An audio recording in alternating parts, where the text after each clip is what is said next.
Hello and a very warm welcome. You're watching NDTV Battleground. Over the next 2 hours, we will get you the numbers from the Bihar exit polls. We're going to be looking at 3 exit polls today, 2 polls tomorrow, and in a moment from now, I'll explain just why. We have a fabulous lineup of poll pundits in the studio who will be helping us understand the Bihar poll numbers. Let me introduce you to our guests right at the outset. I'll begin with Veer Sanghvi is coming back to television after a very long time. Veer, fantastic to have you back. Prabhu Chawla joins us. You've seen him on TV the last few days explaining the numbers, explaining the dynamics Bihar to our viewers. We have Amitabh Tiwari come back after spending a few days in Bihar. He's joining us now. We have Shubhrashra and we have Kanchan Gupta. What is striking, and that's where I want to start this broadcast, is just the sheer jump in voting numbers. Phase 2, provisional data. These aren't final numbers. Even at this moment, in some polling centers of Bihar, polling is still going on. But just take a look at the sharp spurt in voting percentages. We'll start from 9 a.m. going all the way up till about 5 p.m. for which we have data at this moment. Just take a look at the 3 lines on your screen. The blue line at the bottom is the 2020 voting percentage. The red line above that is phase 1, which in any case saw a big jump, about a 6.5% total jump between phase 1 and phase 2. And the green line above that is phase 3. So if in the 2020 assembly elections at 5 p.m., 52.4% voters in Bihar had voted, that has now skyrocketed to 67.1%, 15% more than the last elections. In just a moment, I'll start pulling out the post-poll data, but Amitabh Tiwari, a 15% jump till 5 p.m. between 2020 and 2025. Bihar hasn't voted so much since 1915, all elections going back to independence. What's going on in your home state? Unprecedented and very, very difficult to explain numerically and statistically. Why is it happening? Also to incorporate the results of this high turnout in an exit poll or a post poll is going to take some time because people are still queuing up. I think Simanchal is the region wherein yesterday you were showing that the highest number of deletions have taken place. People who are there still on the list and are migrants believe that they are fortunate enough that their names are still on the list and they have not been deleted as permanently shifted. They are going back in hordes so that their names are not deleted in the next round. Veer Sanghvi, one of the things we picked up on the field was that this sense amongst voters that if we don't go and vote in this election, something's going to happen before the next polling where our names will be stricken off the list forever. 15% jump. Have you seen something like this? I've never seen something like it. And yes, I agree with them. I think that is one of the main reasons. There's a great sense of insecurity that we lose the right to vote, which in a sense, while nobody should be insecure, is not a bad thing. At least people are valuing their vote and they're becoming conscious what a privilege we have in India as a democracy. Prabhu Chawla, you've tracked elections over decades in a state like Bihar. This is the maximum polling this state has ever seen. Yeah, it's a massive turnout. Yeah, obviously, it's unprecedented anywhere in the Indian history. Any state, not only Bihar, it never happened. This kind of spike has never happened in the past. But you have to take into account the number of votes which were cut down, total number of votes, absolute, and then calculate again what is the actual. Sure. So that we calculated. Even if you remove the SIR effect, voting percentage, as we calculated on the show yesterday, still went up by 4%. Yeah. So there was still a big increase. Prabhakar runs our Patna bureau. He's joining us on the line at this moment. I'll start showing you one by one the different post polls that are coming in. Prabhakar, a 15% increase between the last election till now in the data that we have from the Election Commission. What are you picking up from your sources on the ground? What explains this massive surge? So it primarily may be because of the women's voter turnout, because we were on the ground today, Rahul, and we saw a massive queue of women voters, and also the campaign which the Election Commission carried out here in Bihar, engaging all the big faces here, the celebrity faces here, and that campaign actually went on for last 6 months. So that can also be considered as one of the reasons why this turnout was there. Then you have the OSC factor, the way all the political leaders actually actually were on the ground, actually campaigning and urging people to come out. So there can be a number of reasons, Rahul. One of the reasons, as we have been discussing, is the immigrants, actually the migrants coming back to Bihar to vote, to ensure that their name is not struck off from the voter list. Also the SIR effect, the 4% effect, which you are talking about, Rahul. Okay, we now are set with the first set of exit poll numbers. Remember, two of the leading pollsters, Access My India and C Voter, have said that they will be putting out their numbers tomorrow. So the first set of post-poll numbers on your screen right now, this is from People's Pulse. Coming up on your screen right now, People's Pulse projecting a very comfortable win for the NDA. This is the first poll coming up on your screen right now. People's Pulse is projecting a clean, clear sweep for the National Democratic Alliance, predicted to get between 133 to 159. The Jan Suraaj of Prashant Kishor just between 0 and 5. People's Pulse, and I want to show you the data as has been put out by People's Pulse. They think the Gathbandhan will be just between 75 and 101. Remember, the RJD by itself was 75 plus in the last elections. That's a big fall for the RJD. Here it is on your screen, the first set of post-poll data, 133 to 159 for Nitish Kumar and the BJP. Rahul Gandhi, Tejashwi Yadav just between 75 and 101. The JSP between 0 and 5. That's the first set of data. Shubhrashtra, when the NDA sees this, they'll get some comfort. They seem to be in the first post-poll study very, very comfortably placed, well above the majority mark of 122. Yes, the numbers as shown on your screen does look extremely comfortable for the NDA, and there can be many explanations as to why. But I think for me, the high voter turnout simply is an indication of an assertive voter who is not there to vote as a ritual, but to basically assert their agency and say that this is what we are voting for. Now, what that is can be decoded once the actual results are out. Tehseen Poonawalla just 75 to 101. 20 years of anti-incumbency against Nitish Kumar. If this is the best that Tejaswi and Rahul can do, it's not good news. The opposition lost Haryana, Maharashtra, and now if another big state goes to the NDA, that's just not very good news. That is a big if this holds true. But in my opinion, the increased vote percentage, 15% if you remove the SI, it would be about 10 to 11% vote increase, is to do with the M factor. The M factor is both migrants and Mahila. The Mahilas also don't want their husbands to be out of town. It could be the factor that Amitabh spoke about, the SIR and losing their vote. I think this increased vote, particularly in the Himachal area where it's crossed 70% already, is an assertion that MGB is coming back, is storming into power, and Tejaswi will be the youngest chief minister of Bihar. So, Rahul, may I just add to this? I don't agree that Mahila doesn't want migrants to, stay out, because often we miss that migration is also aspirational. I migrated from Bihar. It was not a compulsion, but I had to do it because Bihar did not have a platform. And I don't think there is an economic model in Bihar right now which can sustain any kind of talent. Kanchan Gupta? Can I just one line? She's right about that, except that Tejaswi is the only person promising that you come back and I will give you jobs. So there are two things we've seen, Kanchan. A, the collapse of the Jan Swaraj party in terms of seat share, which you had predicted.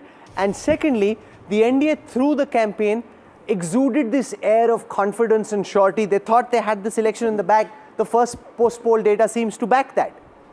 I think the results more or less would go this way. In fact, if the NDA is actually winning this election, the numbers would be more than this.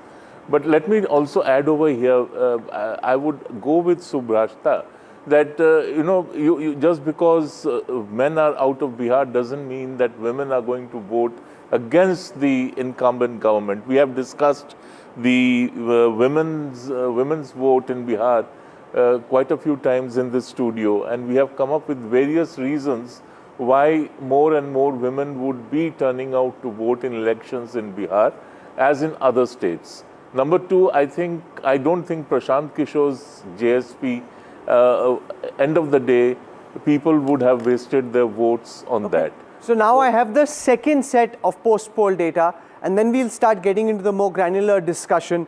This is from Matrize. We've seen People's Pulse so far, projecting that the NDA is very comfortably placed. Let's now see what Matrize is saying. So as I said, we'll put out on NDTV post-poll data given by different agencies. This one from Matrize, which is projecting an even bigger lead for the National Democratic Alliance. Remember, in the previous one, it was around the 130 figure. This one begins at 147, goes up to a whopping 167, which essentially means that the NDA in the Matrize poll as well, very, very comfortably placed. The Gathbandhan 70 to 90, crashing even further. And here, JSP is projected to get even fewer, just between 0 and 2. The Gathbandhan together, this is the VIP, the RJD, the Congress, all together just between 70 and 90. The RJD by itself in the last election was more, and the NDA between 147 and 167, with the majority mark being 122. Veer Sanghvi, the first two pollsters, putting the NDA in a very, very comfortable position. Yeah, that's not that much of a surprise, even if you leave aside the fact of pollsters are often wrong and we shouldn't treat this as gospel. If you talk to people within the Congress, there's already a sense in which they've lost the election. They believe that Tejashwi's appeal was not enough, and they believe, and they will say this a lot in case they do lose, that they were fighting a very powerful coalition, not just Nitish and Modi, but also the Chief Election Commissioner. And they have said from the beginning that they were going to lose because the election is rigged. Now, you can argue about whether it is or it isn't, but this is not going to surprise anyone, these results. Chetan Bhagat now joins us. Will we hear, Chetan, a lot of this from the opposition ranks about vote chori, vote adhikar, which is what they'll try and attribute this victory to, saying, you know, it's because the election was somehow stolen from the Gathbandhan? Yeah, they will. I mean, they will, but I think they can do it on the surface, but internally, I hope there is a lot more introspection. But Maharashtra before, and if these results hold Bihar, these are the two biggest states after UP. I mean, this almost shows that the Lok Sabha elections were an aberration. Like the NDA's performance not being that good. We thought that something is changing in Indian politics, but it looks like that somehow the Lok Sabha was an aberration. And Maharashtra and Bihar in the bag, like therefore the whatever 2029, I mean, they don't have to worry anymore. Amitabh Tiwari, you did a poll as well with Vote Vibe. Where are those numbers? Why are we talking about the other people's numbers and not yours? We'll be releasing tomorrow. Why tomorrow? Because people are still in queues voting. And in 2020, the lead of NDA was coming from this zone of 16-17 seats. This is a high minority population area. 65% of Muslims of Bihar live in these 122 seats. 65%. And if there is a very high turnout, especially in Simanchal and other areas like even in Bhagalpur or Tirhut, then we have to, ring up more numbers. We have to increase the sample size. I mean, we cannot just rely on a lower number. The people who release the polls now. Kishanganj is 77% as of now. Correct. Punya 74%. So these are high numbers. And last time there was a division of vote between AIMIM and RJD Congress Alliance. If this is consolidated, I mean, we just want to hold our breath. I mean, there's no I'll ask you a control. technical question. The people who release these polls right now, immediately at 6:30, the polls come out. How do they do it for today's polling? Do they have a 4:30 p.m. cutoff? Yeah, they will all have their own cutoffs, 3 p.m., 4 p.m., 5. I mean, 5 is very, very difficult because the data comes. So it's likely to be 2 p.m., 3 p.m. cutoffs. Prabhu Chawla? Or a continuation. Chetan Bhagat made, a very arguable point right at the outset. He says that this basically means that 2029 itself is settled.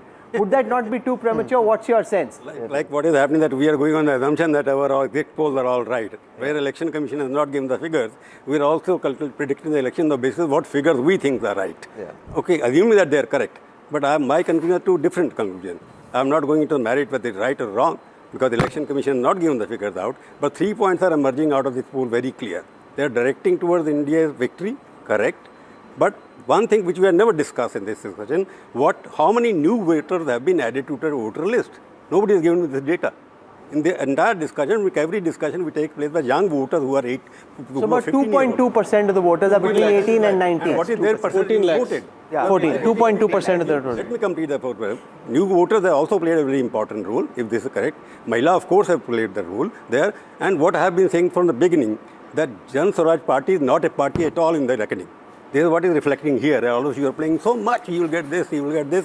If this is Rashtra, you worked with Prashant Kishor. You said in some ways yes. Because he has got these 5 seats. I don't know whether he will get those 5 or not. 0 to 5. Because he was supposed to get into upper caste votes. If he has failed, it means these votes which were supposed to go against NDA. They have not gone to NDA. They have been already there. So the three factors are very clear. New voters are voted, women are voted, and Jan Swaraj party has not proved to be. No, but if I look at the vote share, what you're seeing on your screen right now are the seat share numbers. If I look at the vote share, the NDA is projected to get 46.2% of the vote in the People's Pulse data.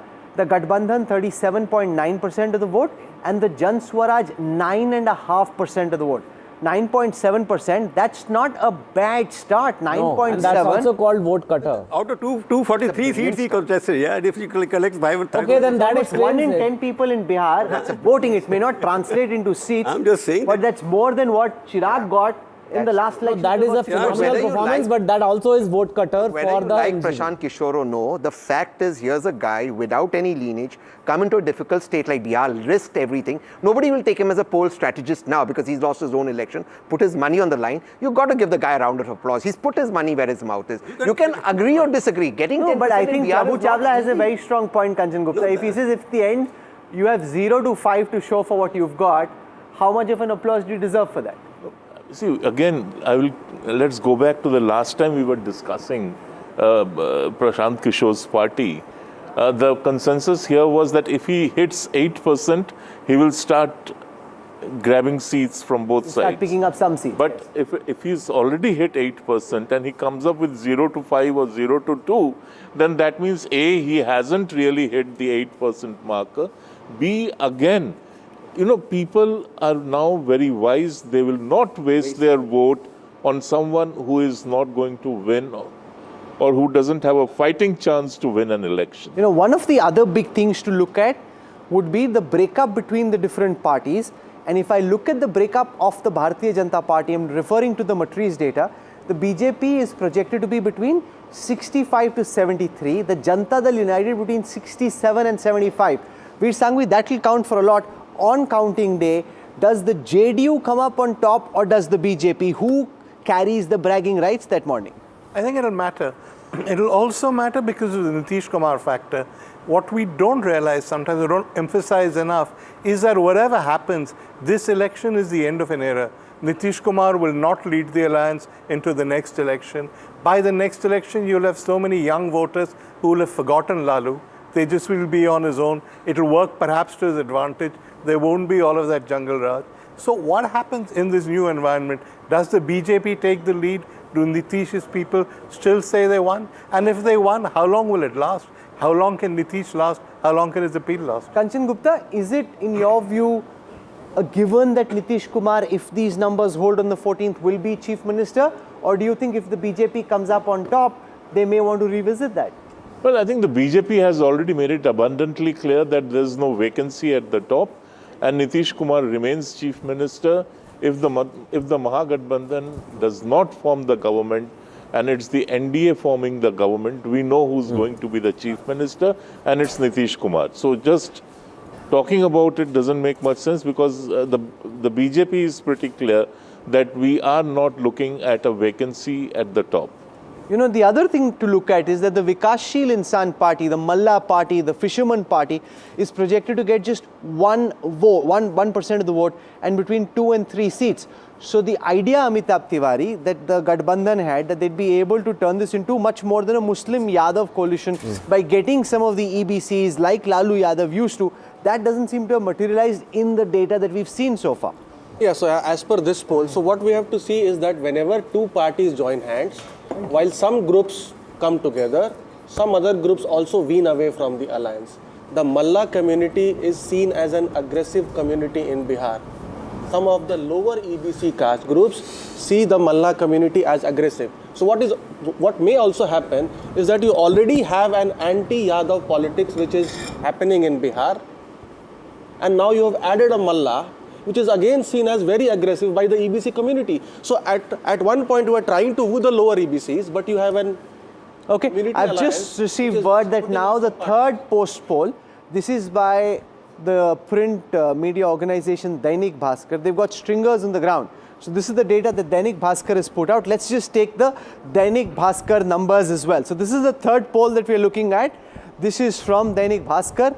Let's take a look and try and understand what Dainik Bhaskar is saying. Coming up on your screen for the first time, the post-poll numbers put out by Dainik Bhaskar. Here it is, breaking news. Right now, Dainik Bhaskar is projecting an NDA win. So the third poll out this evening, once again projecting an NDA victory, 145 to 160 for the NDA, again in the same range as Matrize.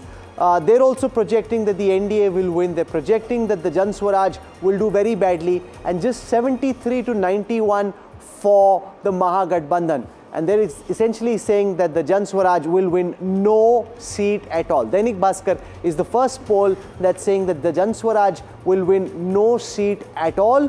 But the range broadly of the three polls is the same. The direction that's come out first is NDA very comfortably placed. Now it's only a question of the margin of victory on the day of counting. The three polls that are out projecting that the NDA will get well past the 122 mark. Can things change? Are you still hopeful, Tehseen Poonawalla, that maybe these pollsters are wrong? Maybe it's just some grand conspiracy? Or are you resigned to the fact that this is kind of what it looks like? No, why would it be a conspiracy? I don't believe in conspiracy theories, but I do believe that opinion polls in the past have gone wrong. In 2024, everybody believed the NDA is crossing 400. It did not happen. And there are factors, because if the factor what Kanchan Dada says that that it's not going to get, Prashant Kishor is not getting 8 or 9% vote, and Chetan calls that a vote katwa, then that 8-9% is coming to us. If Prabhu sir says there's 15 lakh new voters, I don't see why they should vote Nitish ji. So I do believe then those votes that have been attributed to others could come to us, and it could be a closer fight. I do believe it that. Could also, Chetan, be a morning which settles very quickly if this is how it seems. It will, like, yeah, could be very boring. But it's just the way it is. But you're finding an NDA victory boring? I don't think people in the BJP will like that very much.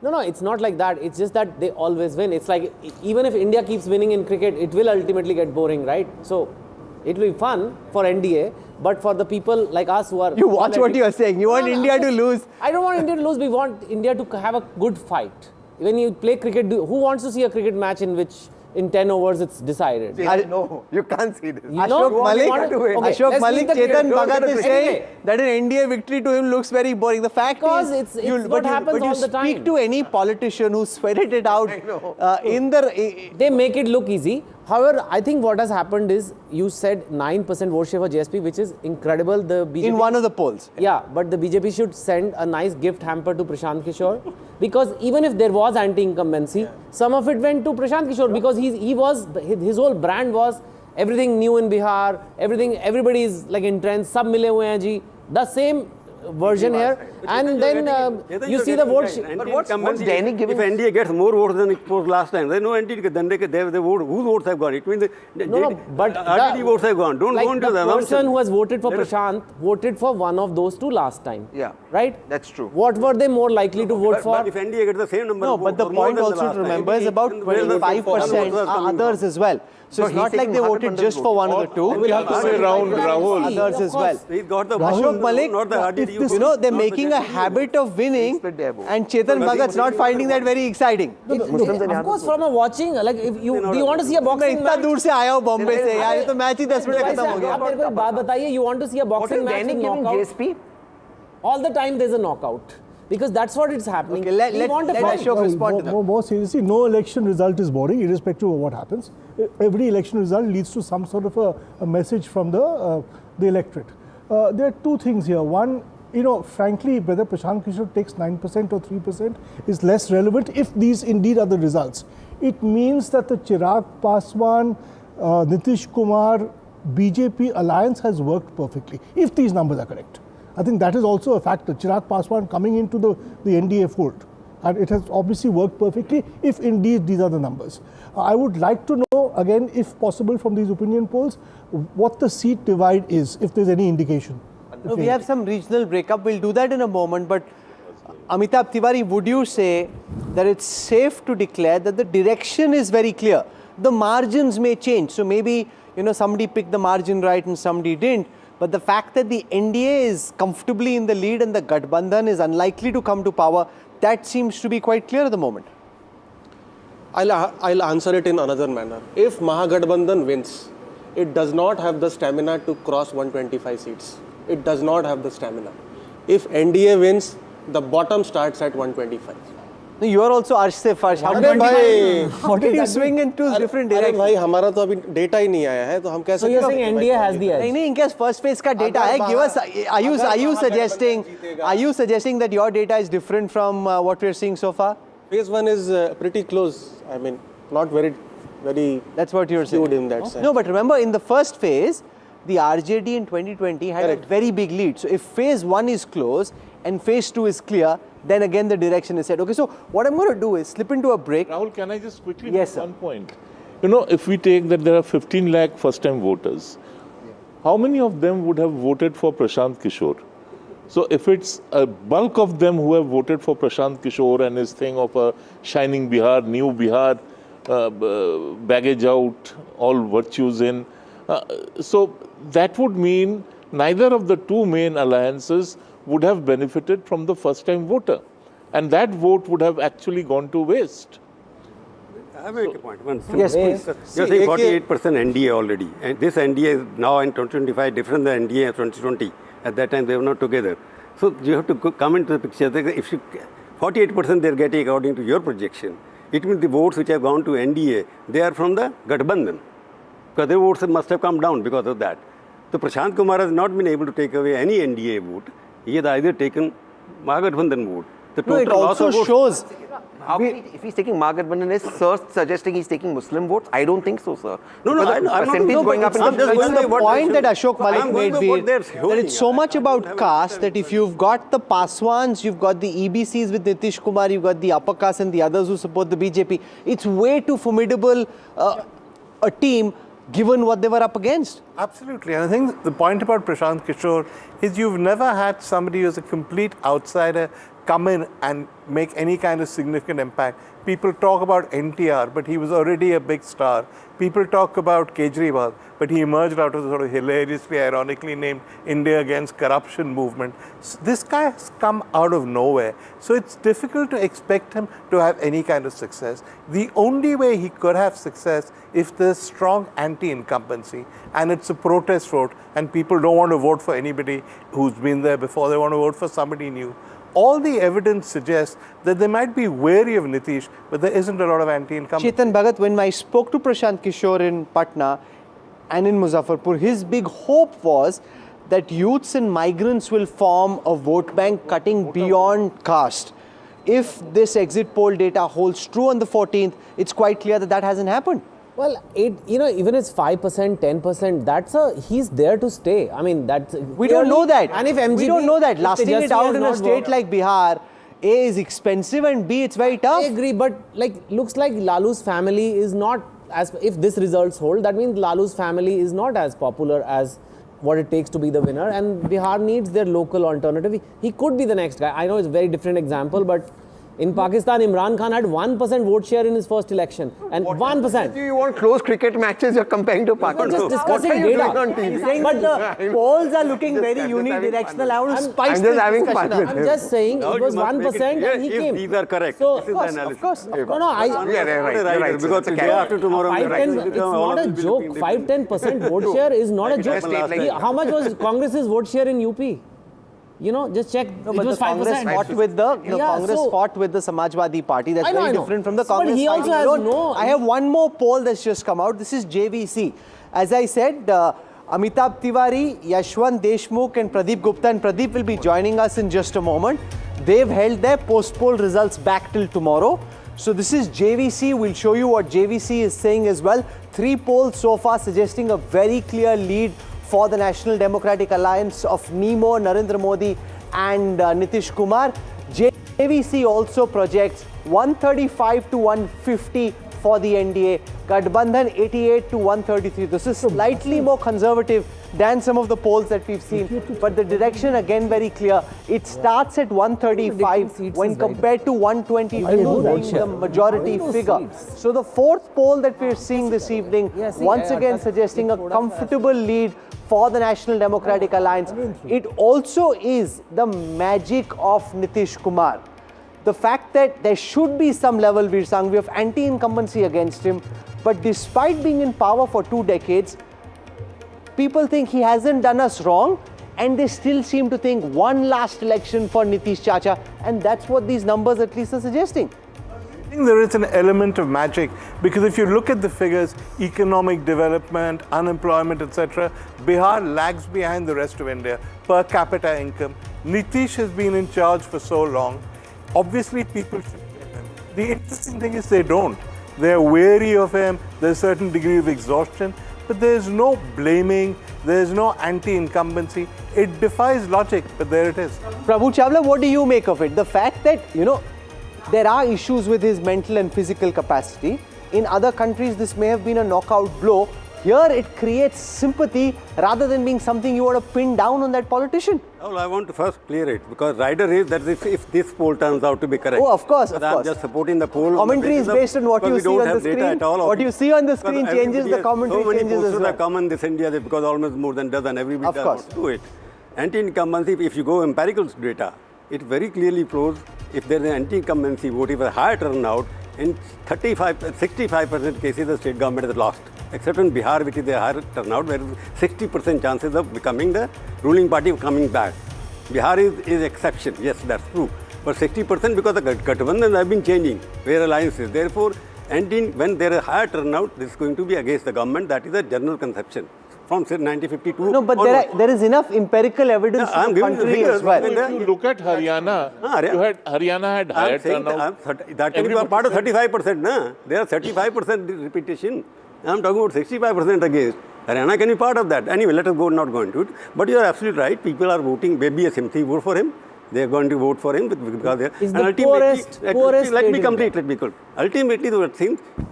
MY factor. For example, there is a total consolidation of all other castes, if that is correct, against MY. Nobody else has voted for MY other than the Muslims and Yadav. That is what comes out of it. Such a massive turnout and such a massive pendant for Nitish Kumar means that Lalu Yadav has lost the support of every other caste. Chetan Bhagat, it's a very uniquely Asian or Indian phenomena. In Europe and in the United States, we've seen if the physical health and the mental capacity of a leader is seen as deteriorating, it can be a knockout blow. Here, they look up to an elder with respect, and it actually became on the ground as we traveled. Here they get married without checking with their parents. Here, without parents, you can't get married. So we are very different people. I think badon ka aadar karna, respect karna, it's a big thing here. And it's the poorest state in India, lowest per capita income.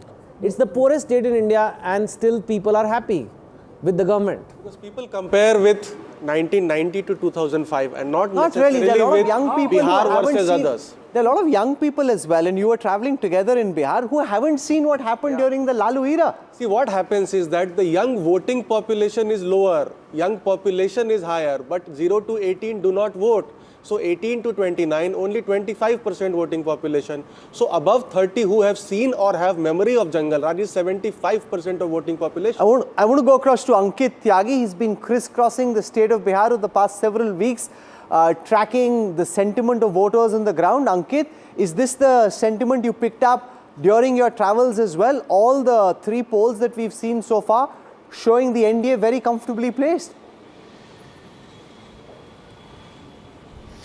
You know, Rahul, I thought this election is more complex and more close than that. It's a non-linear election. It's not that something that you hear across the election. There is no one pan-Bihar, campaign which is working. One thing is clear that there was no electric sort of a current either to throw out Nitish Kumar. It was more anti-incumbency in 2020. And it was also not like a current to bring Tejashwi Yadav. I thought this election was more seat by seat. People were talking more about their local MLA. Then they were talking about who should be the chief minister, at least at the places that I went to.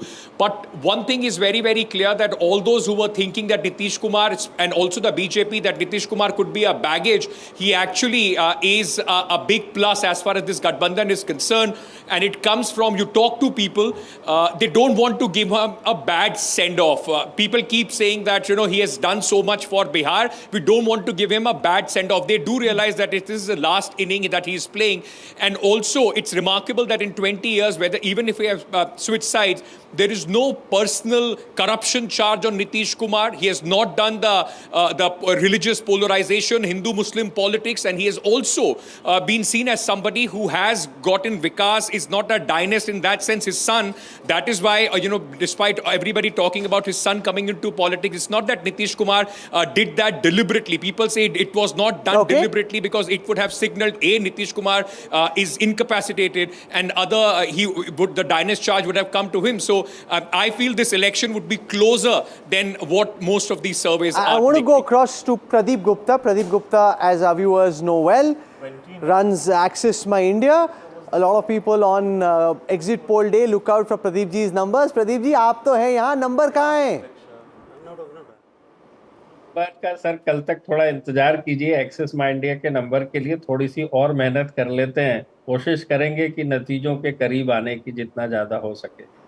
I spoke to you earlier during the week. You were in Bihar doing some polling yourself, and we've traveled together. You like to go out on the field to get a sense of what the sentiment on the ground is. Without giving your numbers away, can you, on the basis of your travels and the interviews that you conducted with the different respondents that you spoke to, give our viewers a sense of what you picked up? What defines, or what do you think will define this election, Pradeep Gupta? As I mentioned earlier, Rahul, and I witnessed the same thing on the ground, which is the caste is going to be major, going to play the major role in the fate of the outcome of the election of Bihar. So caste is clearly is the clincher. Again, I would say the Dalits and the Malla. These 20% combination, about 20 to 20% combination, whoever get the edge will win the Bihar election. This is one thing for sure. The second thing is that this time, because in last 3 to 4 Bihar Assembly elections, generally election took place during Dasera and Diwali, meaning before Diwali it concluded in all 3 elections in last 3 terms. But this time it is post Diwali, meaning Chhat Puja. When it comes to the Chhat Puja in Bihar, particularly youth or the migrated worker or whoever is migrated, they come back to Bihar for Chhat Puja, and this time they've been there, and you can witness this turning out to be in election total massive turnout, the historical turnout. Of course, about 6% is because of the SIR purification. 28 lakhs people have been deceased and about 28 lakhs has been permanently migrated. This 48 lakhs, if you convert into the real voter percentage, it is 6.25% when it comes to the electors. So now this, in most of the cases, the Bihar turnout has been in the 56 to 57 percentage points. This time it is exceeding 65, both the faces together exceeding 65. That 6 to 7% incremental out of purification, and that 3 to 4% added, which is going to again a deciding factor in this election as well. Now coming to the governance, which is the case always, whoever wins is purely wins on the governance, and particularly when the government gets repeat, if it is at all it is getting repeated, then it's a pure of the governance. No, but there's a larger point here, Veer Sanghvi. In a state like Rajasthan, people like to turn the roti over every 5 years. In a state like Orissa and in a state like Bihar, they seem reasonably content. As I traveled through Simanchal and other places, with their modest means, they're okay. They're not angry and yearning for more for some reason. Roti turns itself. Nitish turns. But Orissa, eventually, people did get tired of Naveen Patnaik. That doesn't seem to happen in Bihar. I mean, I'll give you 2 parallels. One is Nitish and Narendra Modi. Nitish has been chief minister, longer than Narendra Modi has been prime minister. Narendra Modi is an exceptionally popular leader, but he constantly feels the need to deliver, keep saying, I've done this, I've done that, India's grown under me. Look at Biden, the other parallel, who I think from most accounts is probably in better shape mentally and physically than Nitish Kumar. Yet they got rid of it because they said he was too old, he'd been around too long, they wanted a fresh face. In Bihar, that doesn't seem to matter. Nobody gets tired of Nitish, even if there is a huge turnout as there is. No, but let's spend some time with Pradeep Gupta on the issue that we raises about the huge turnout. Veer Sangvi made the point that turnout has skyrocketed. You said the same thing, Pradeep. What do you attribute it to? Is it because of this extra mobilization that we're seeing? One theory is people are scared that their names will be struck off next time if they don't vote this time. Second is Chhat, migrants coming, staying back. Third is Prashant Kishor mobilizing. What do you attribute the highest ever turnout that Bihar has seen since independence to? One is the purification, and two is the festival time, and three is these, both the Gathbandhan and all the political parties had made sure this time they made sure at local level, whoever is come is being well taken care of this time, well taken care. Believe me or not, they have made sure their reservation, their full paid journey to and fro, and they are looking after hospitality, so this is what this time makes all the difference. Surge in voter turnout. The other issue to look at, and we'll have data from Pradeep Gupta, Yashwant Deshmukh, Amitabh Tiwari tomorrow. But till then, from the data sets that I have, I did a quick cross tab of the gender vote. Okay, so I'll take the People's Pulse data first. Now look at this. And ladies and gentlemen, this is phenomenal. This is nothing less than remarkable. 45.8% men voted for the NDA. Amongst women, 66.8% said they voted NDA. That's a 20% gap in favor of the NDA amongst women versus men. That is just phenomenal in terms of the ability to make it happen. You're seeing this for the first time on NDTV. Look now at the second row. This is the Gathbandhan. Here, 38.2% of the men said they voted for the Gathbandhan, the India Alliance, and 24.8% said they voted for the Gathbandhan amongst the women. That's a 14% deficit. If you just look at the men, the gap is only about 7%, 38 versus 45. It's an election very clearly in favor of the NDA, but the gap is only 7%. If you look amongst women, the gap is 22%. That is remarkable, Subhrashta. 22% gap amongst the women in favor of the NDA. That's the election right there. We didn't need to go jump into a Makhana pond and do everything else that we did. Just speak to the women and say that Nitish is winning. Rahul, I have a very, perhaps a different take on it as a woman myself. We want to believe that, parties have become so gender sensitive that they are trying to woo women voters. It's not the case. In Bihar, and we have all discussed it ad nauseum, caste networks and trust factor works so much. Caste is really hard-coded into the DNA of Bihar like any other state. And Bihar will not trust any ideas experiment even in case of gender. This is beyond caste. No, I'm sorry. 45% you can say is caste because men are there. Between 45 and 66, that 11% extra is beyond caste. But 21%. Rahul, are we then to believe that the Muslim women who are standing in burqas are going to vote for BJP just because? Or it could be some of the RJD Congress supporters. It's very clearly the data. I'm not discounting the power of women voters. What I'm saying is, let's understand that every voter is a cross section of many identities. We will never be able to decode it in front of, numerically in front of all the exit polls that are coming in. But it is important to understand that this whole gender narrative, which is being built around Nitish Kumar, also has its own limitations.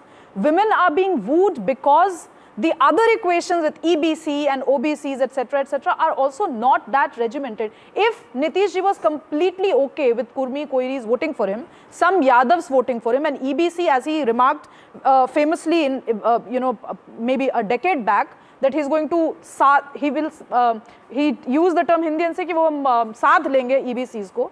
If all of these were okay, why would he go out and woo women voters? Okay, so let me put that question to Pradeep Gupta. Pradeep, 22% gap, is this typical? I know your data is not out yet, but when you spoke to women, is this what you picked up as well?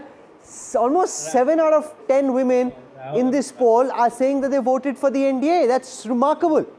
Rahul, though I should not be commenting on, all these polls, they are all friends, they do a good job. But looking at this number, 45, meaning 46 you take to NDA among men and women about 66, the net vote share for the NDA comes to 56%, and for the Mahagathbandhan it is coming to 31%. Now I'll tell you, during Lok Sabha election in 19, NDA won 39 seats out of 40 seats. The assembly segment, it should have been turned into 223 seats. 223 seats, whereas people's poll showing some, they take their higher range also, I don't know, I can't see, but it is exceeding to 150 or 155, something like that. I mean, this is not possible, let me tell you. I don't want to comment on these figures for sure. Rahul, the aggregate vote shares they have given was 45%.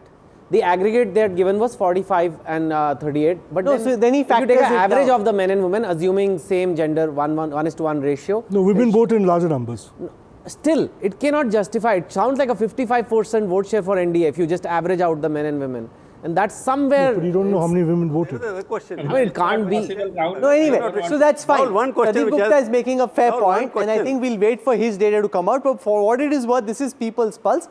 I'll just show Matrize as well, the same data set for women, and then Prabhu Chawla will comment on that. This is Matrize, the breakup of gender votes, men versus women, NDA versus MGB for women. Here as well, the Gathbandhan is shown at 36 and 27. So the same point that Pradeep makes. NDA is shown at 52 and 65. 65% of the women, according to the Matrize poll, voted for the NDA. Only 27% of the women voted for the Gathbandhan. That is almost 30% gap. That again is phenomenal. A very, very big leap. Rahul? Prabhu? Yes, Prabhu. Seems too big.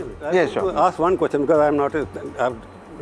65% of women have voted for NDA of the total women elected. I would like to know the total percentage of votes are there. How many women are there? If 65% have voted of the total mass of women voters, it means about 75% women voters have voted for NDA. Are you believing that? Just work out the absolute terms. The total number of votes are 6 crore or 6.5 crores. Out of that, Yeah, that's what Yeah, and I they're want saying. to add 3 to out of that, 4 and I just women. want to- and I They're just saying want to 3 add out to of that. 4 women are voted for NDA. how can you Yes. believe it? Or 6 out of 10. And how many are That's what the data is saying. How many are Muslim? How many are Which Yadav then comes- women? Which then comes that if the 36% for the MGB, I just can't believe in the men are roughly 3 out of 4 Muslims and women are Yadavs, voted for and NDA. that So the drops- liquor and that thing- drops to No, no, 160. no. No, And that yeah, drops to there are 27. Yadav women, there are Yeah, Muslim so women. the Yadav women voted for Nitish ji. Yes. Okay. And the So Muslim let me, women, that's a the very question good I'm point that Prabhu Chawla makes, and I want to put that to Pradeep Gupta ask them because now, the people it who have done the illustrates the voting. point that Pradeep was making as well, that there may be a skew, it may not be so much. Did you pick up a pro one party sentiment amongst women when you traveled across Bihar, or do you think, as Shubhrashtra was arguing earlier, that the reality is far more complicated? See, believe it or not, Bihar votes, 90% of the voter vote based on their caste alignment. Now coming to Bihar, 32% is MY, which is Muslim and Yadav put together. Among the Muslim and Yadavs, I don't see there is a deviation as far as the voting preference is concerned vis-a-vis their male member of not a single percent doubt. Now coming to the other than Muslim and Yadavs, I can tell you this much at least, NDA has slender age over their male member. This much I can, slender age. I cannot say that, I mean, this number, so anyway, you will see this, just mark my word for the voting day. The real voting percentage, if you can show, that would be better, how much they are projecting.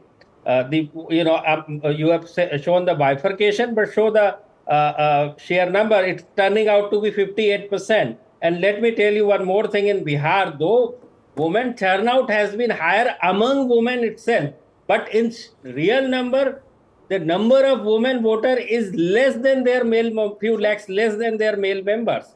So in sheer number, it has never been the case. I will tell you, the last time, I have got the number, last time also, few lakhs lesser number of women has voted, meaning it is turning out, whatever 100 vote is there, it by and large 50% in that sense. little lesser for women there. So this number, I cannot believe this number, and I don't want to comment on these numbers. Let us put out the number of women electors there. Yeah, it's published. Yeah, I'll tell you. How many women electors are there on the voter list? Extent is too much, but maybe like that liquor policy, which I think clearly. No, but Pradeep is saying the margin is not so much. The gap in favor in his poll, and we'll see that tomorrow. The gap in favor of the NDA is not so much. He wants to answer Prabhu's question, so I'm going to let Pradeep do that. I'll tell you. In 2025. 1 crore 94 lakhs. So 1.95 crore is male elector and female 1.73 crore. 1.7 meaning sheer 20 lakhs lesser number of female in Bihar. How is this, Pradeep, election different or similar to what we've seen after the Lok Sabha elections? Haryana, Maharashtra, Jharkhand, the other states that we've seen after the Lok Sabha election of 2024, in what ways is Bihar similar and in what ways is it dissimilar? See, Jharkhand is all, see, you'll have to see the majority representation of a particular demography. In case of Jharkhand, it is 1/3 the tribals. 1/3 is the tribal. They are going to be the decisive factor. In Haryana, Jats are the case. In Bihar, though MY has the 1/3, almost 1/3 of the population, but here the point here is that none of the leader from the other community other than MY, just the Malla community recently, then that too Mukesh Sahni has been switching the side, and that too belonging of about 4% in the fold of Mahagathbandhan. Somehow in last 2 to 3 elections, of course, 2015 was a different case altogether because Nitish Kumar was this side. None of the leader in the fold of Mahagathbandhan. सबसे बड़ी समस्या जो है महागठबंधन के साथ वो ये है. So this is the reason why this is different than. अच्छा ठीक है. You are saying you don't want to comment on other people's poll. ये बताओ जाने से पहले कि आपका poll कितने बजे आएगा कल? 5:30 onwards we will start releasing our. Okay, so we look forward to seeing you at 5:30 p.m. then tomorrow. Thank you very much, Pradeep Gupta, for joining us. And we look forward to seeing what your assessment, which comes one day after the second phase of polling, is actually going to look like. Thank you very much for joining us in NDTV. Thank you, Rahul. Rajan Pandey now joins us. He's with People's Pulse. I'll show you the People's Pulse data. It's on your screen right now. 133 to 159 for the NDA. Gathbandhan at 75 to 101. The Jan Swaraj party of Prashant Kishor between 0 and 5. This is People's Pulse. Pollster Rajan Pandey now joins our poll team. Mr. Pandey, welcome. Can you explain to those watching on NDTV what you picked up during your poll on the ground and how have you come to this assessment that the NDA seems comfortably placed to form the government once again in Bihar? See, for the first, I would like to say that this election is very different from the past elections that happened in I should say last 20 years. Now, if we compare it in terms of various indicators, let's say issues. So 2005 was a vote for change. Nitish Kumar was coming resurgent. 2010 was the vote for continuity of that change. And then 2015 was a very different election. It was an election when a resurgent BJP, which had triumphed nationally on the political landscape, was vis-a-vis Lalu Prasad and Nitish Kumar, who had been political force since a very long time. And then 2020, again, there was a lot of talk of jobs, a lot of talk of employment, performance of Tejashwi Yadav, a new RJD, a new Lalten, and all those things. Suddenly, this time, what we are seeing is a repetition of a lot of old things. For example, the primary campaign, the Jungle Raj campaign, is actually something which is almost 20 years old. And the jobs things, because in 2020, it was quite new, but in last 5 years, there have been recruitments and other things. So this time I witnessed that the traction that Tejashwi Yadav had among the youth in 2020 election is not there. The kind of what does this also say, Veer, about the likes of a Tejashwi Yadav? Yeah. You know, it really seemed that 2020 was his big opportunity which slipped out of his hand, and here, instead of his profile growing over the last 5 years, it seems to have diminished. Yeah, all logic suggests that he should have done better this time. There are fewer memories of Lalu, of Jungle Raj. He's had time to build up things. Young people have joined the electorate. They should vote for him. The failure is actually quite astonishing if these figures hold, etc., etc. Chetan Bhagat, from the opposition's perspective. Because people had Prashant Kishor also competing for that same position, younger, fresher, newer alternative. There has to be some... Did Prashant Kishor, you think, Shubhrashtra, make someone like Tejashwi feel inferior? Because for the young aspirational voter, that's the kind of aspiration they have. Young, educated, travelled, successful professional, rather than someone who's a dynast. So, of course, there's a difference between a first-time businessman or a politician and somebody who inherits it. Of course, the hunger that Prashant would have is a hunger that will be missing in most of the second-generation politicians. More than that, I think one of the mistakes that, or perhaps the problems that Tejashwi faced was internal home dynamics. It is very difficult for a younger son to sort of claim the throne when you have a, elder brother was thrown out. So what's the problem? But he's an irritant. He's an irritant. But you can't blame Tej Pratap for where Tejashwi is at. I want to ask Rajan Pandey. Add something. One second, Mr. Pandey, tell us what does your poll show about the performance of Prashant Kishor beyond just the headline numbers? What does it show on the ground about the kind of people, the kind of voters who voted for PK? See, PK, we should look not. If we are evaluating PK, we should not evaluate PK on the basis of the vote percentage of the seats that he is getting at the end of everything. We should also see the trajectory of the whole thing. The Jan Suraaj has been doing a lot of things. And in terms of, now this is also very remarkable, in terms of the expenses that Jan Suraaj made, it should come into top 3. I mean, so much money they have spent. They have a very well-oiled organizational infrastructure, and there are branded cars, posters, rallies, everything with a very professional edge.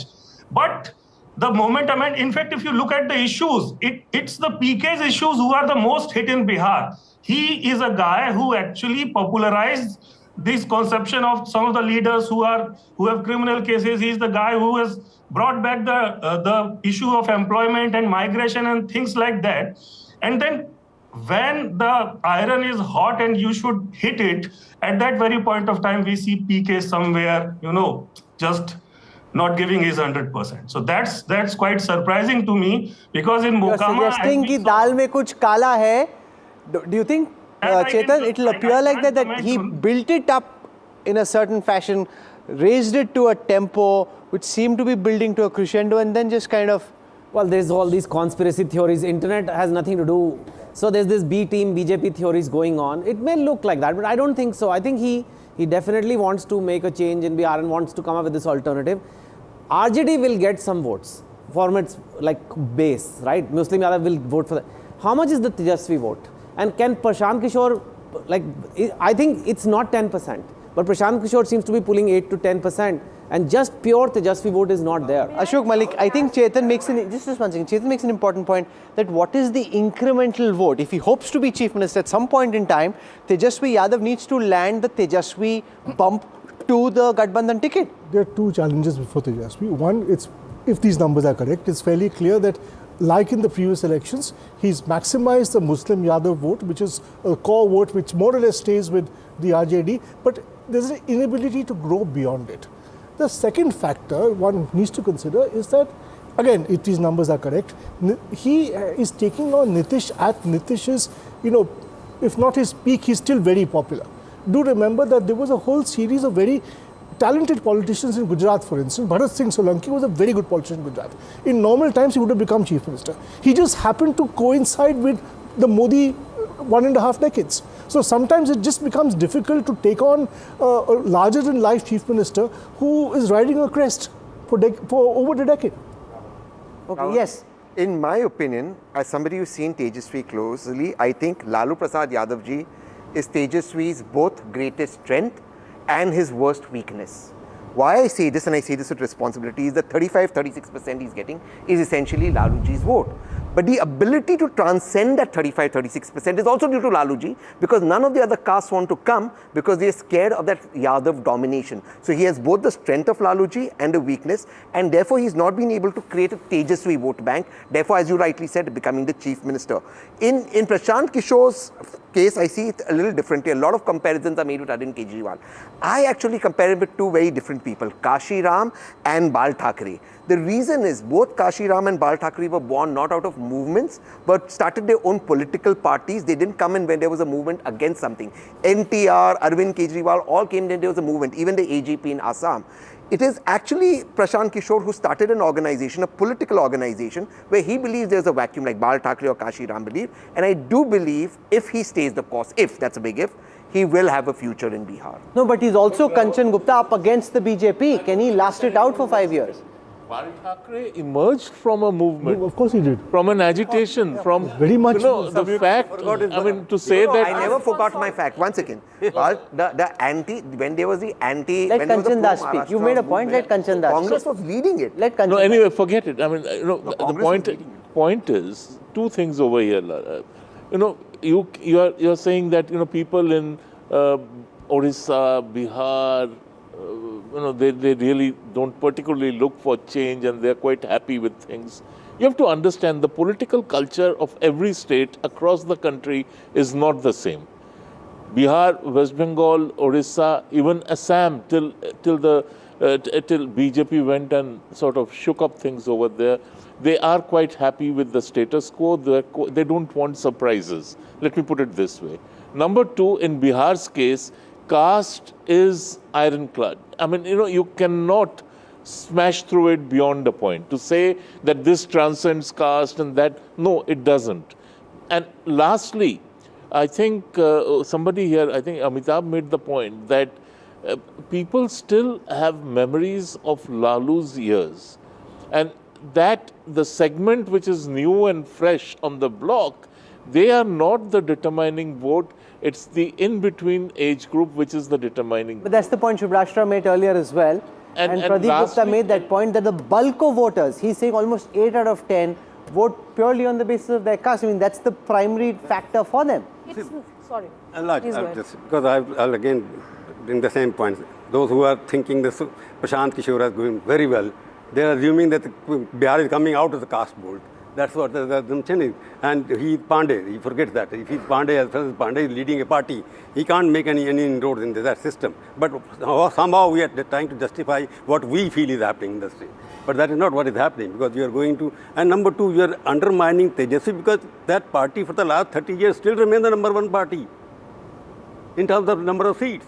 Votes have not gone down. It has gone down because of combination. But this poll is, all these three polls are saying they've gone down. No, all these three polls are 1%, 2% maximum. And total, because the data is somehow, I suspect the data, because number of women they may have projected, then the whole data has to be looked into. I don't want to comment on that, because day after tomorrow when we speak of the actual result, we have to speak differently. The results are different. So I don't want to comment on that.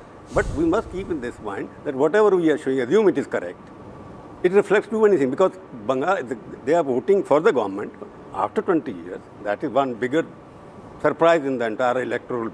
If you go empirical study, this is surprise, the exception which is happening here. And you are voting on for a person who doesn't seem to be fully control of the state. And number two, if this is right, there is another margin which is coming. Who is the number one party? Because whether BJP becomes lower than JDU, that is what it looks like in the poll. There have been a lot of missed opportunities for Tejashwi. If he really wanted to incrementally vote RJD's share, he actually said it in one of his local sabhas that don't judge me by what my father did. If he would have made it a state narrative and ensured that he was there with the students, for instance, when they were protesting, if he was there with during the university elections, he could have worn those fantastic different shaded t-shirts and gone there. But the point is, Rahul, that all these leaders, also his family dynamics, when we talk about his family dynamics, there's a lot of chatter between the Yadav youth population also with respect to the whole Halloween. So let me put that question to Pradeep Gupta about Prashant Kishor versus Tejashwi. Do you think, what did you make while you were traveling, Pradeep, about the Prashant Kishor factor and the kind of impact you saw on the ground? And how did he compare as an opposition face versus the likes of Tejashwi Yadav?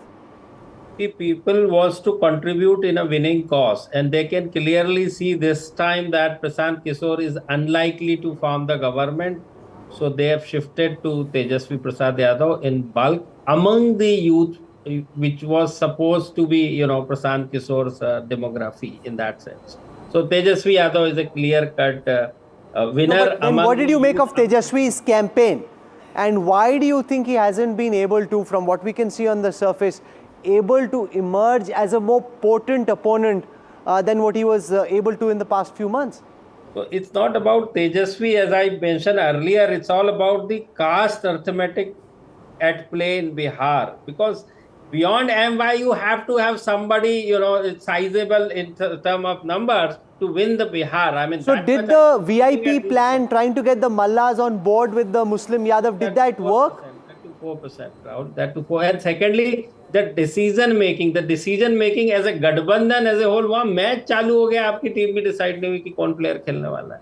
How? I mean, आप public को communicate होने में भाई समय लगता है कि इस सीट के ऊपर कौन है. आप 12 फ्रेंडली फाइट पे लड़ रहे हैं, ऊपर से जो उनके भाई है तेज प्रताप, वो एक अलग अपनी पार्टी, छोटी पार्टी बना के कर रहे हैं. तो ये सारी चीजें बजाय वोटों के जुड़ने का, ये सारी चीजें जो है फ्रेंडली फाइट वो कहते हैं, मैं तो उसको सोसाइडल फाइट कहता हूँ. वो किस हिसाब से फ्रेंडली फाइट बोलते हैं मुझे आज तक समझ में नहीं आया. वोटर के सामने तो मशीन दिख रही है और मशीन में 2 सिंबल दिख रहे हैं, उसमें से उसको एक सिलेक्ट करना है. That's a good point you make. Sangvi calls it a suicidal fact.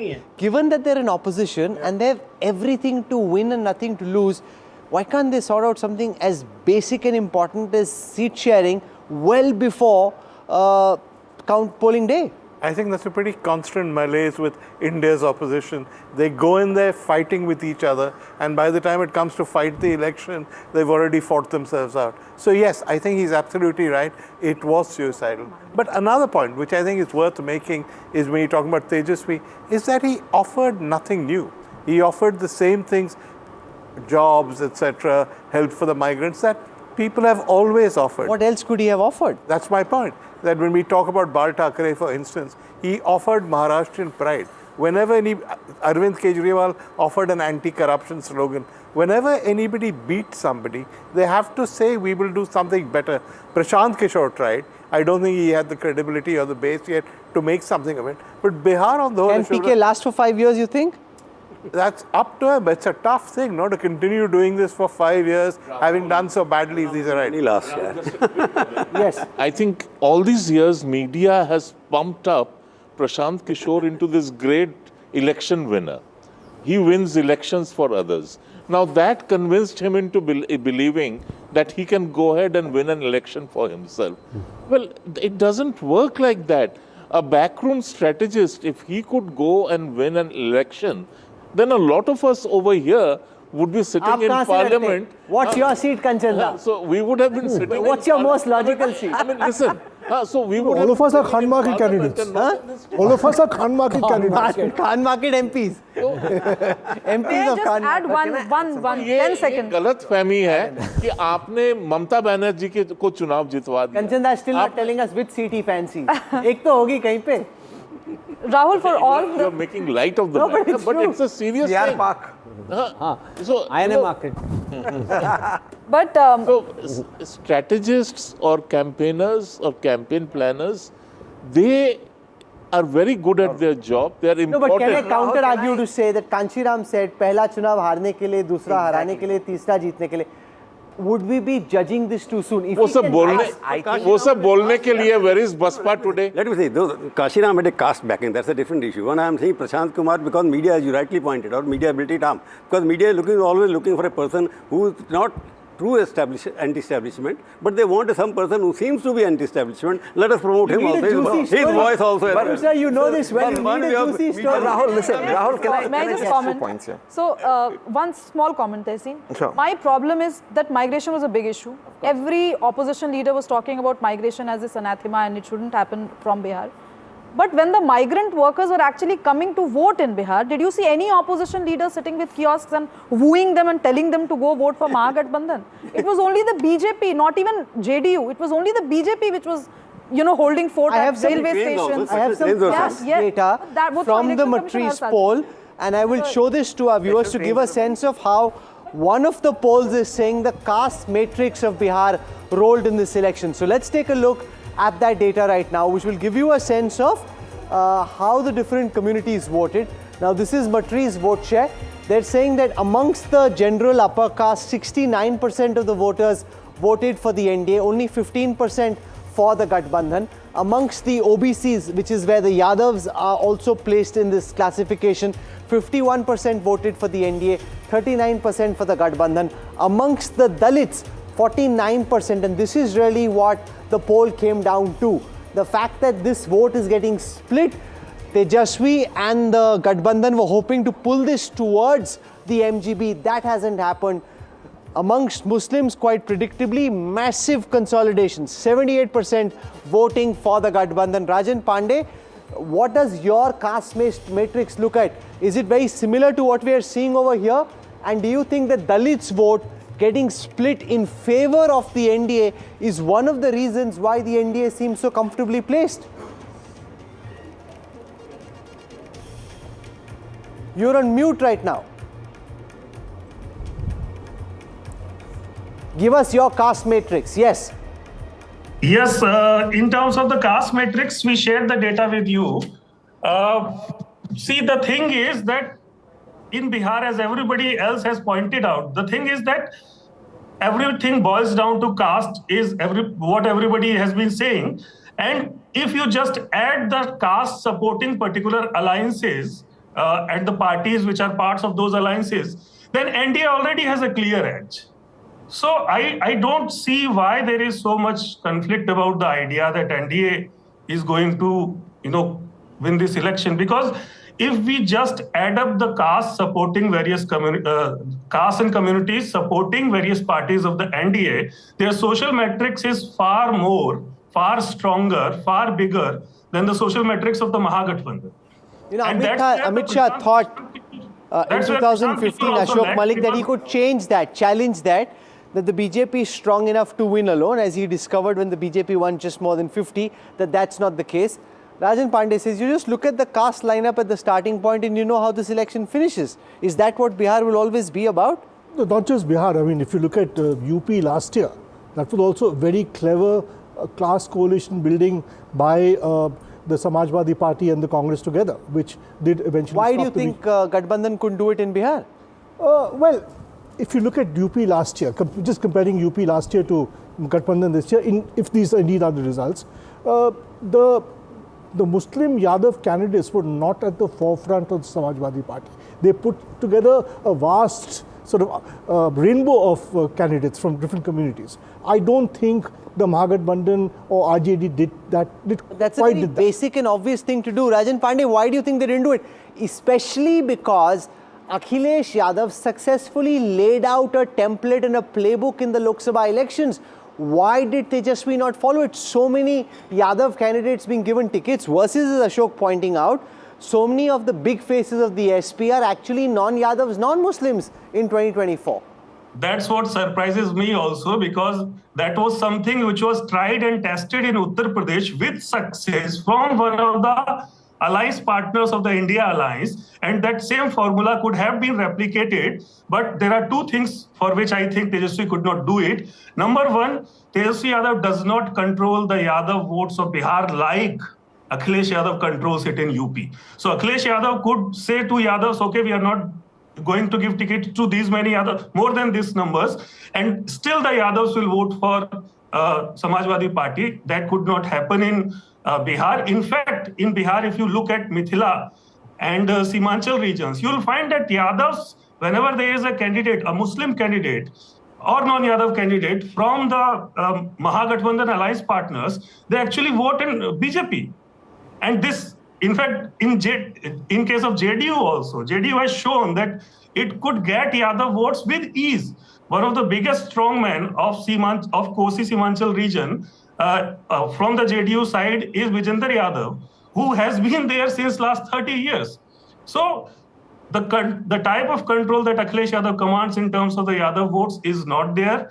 And secondly, we were talking about leadership of Tejashwi and his problems. If you talk to the RJD cadres in Bihar, you'll find that his biggest problem is his consultant Sanjay Yadav, his advisor Sanjay Yadav. I mean, I was surprised to see the sheer scale of RJD cadres who hate Sanjay Yadav. And to such an extent that actually there was a family feud between Misa Bharti and one of the sisters and Sanjay Yadav and Tejashwi Yadav and all. No, so A, there is this entire family dynamic, Veer Sanghvi. The other is, there is a template that Akhilesh laid out last year. He showed you how to win, or at least compete and give them a bloody nose, and yet he didn't follow that. Forget whether it worked for him or not, he couldn't even follow it. Yeah, I actually find his whole campaign to be a bit of a mystery because he didn't do anything significantly different. He didn't appear to stand for anything. He attacked Modi, he attacked the chief minister, he attacked Nitish, but so what?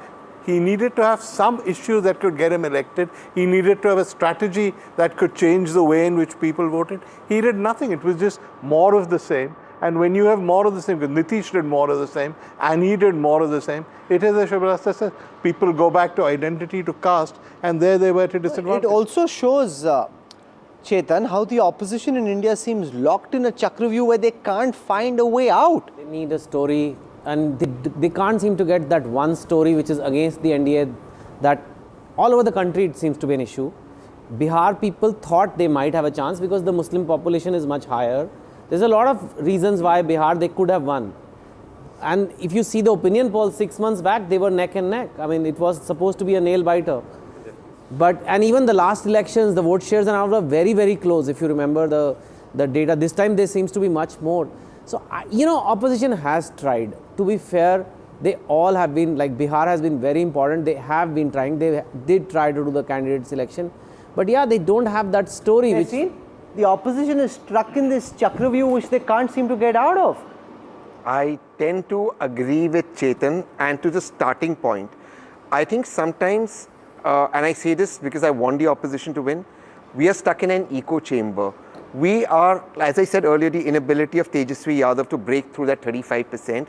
We are stuck in every universe in those who are cheering us, not wanting to see the extra fence sitters that we want to get onto our side. So we start believing the narrative that we create. For example, let me say that the vote chori issue was okay till the extent to get your cadre mobilized in the beginning of the election. It shouldn't have carried on. Now, elections, and Prabhu sir, you will agree with me, is a lot like momentum. You had a momentum going in the beginning of before the BJP even started a campaign. That was suddenly broken. Suddenly you didn't know what was happening. You had two different things, and nobody took Tejashwi seriously when he said, I can give you 3 crore jobs. So everything should have been and with the vote Adhikar Yatra, you kind of build it further as you come close to polling. You don't take it to a climax and then go off on a lead. Exactly what PK did. So the whole thing should have then translated into vote Adhikar, should have become Bihar Adhikar, and come back and we will give you your Adhikar. But anyway, that's for the losing side in these exit polls. The victors though, what's the sense in that cap? Dhananjay Giri joins us, spokesperson of the BJP. Dhananjay ji, the NDA and the BJP would be quite pleased with the numbers in the way they stand right now? Nikhil Anand here. Boliye, Rahul, Dhananjay Giri is not joining you. I am Nikhil Anand. Boliye, sir. Yeah.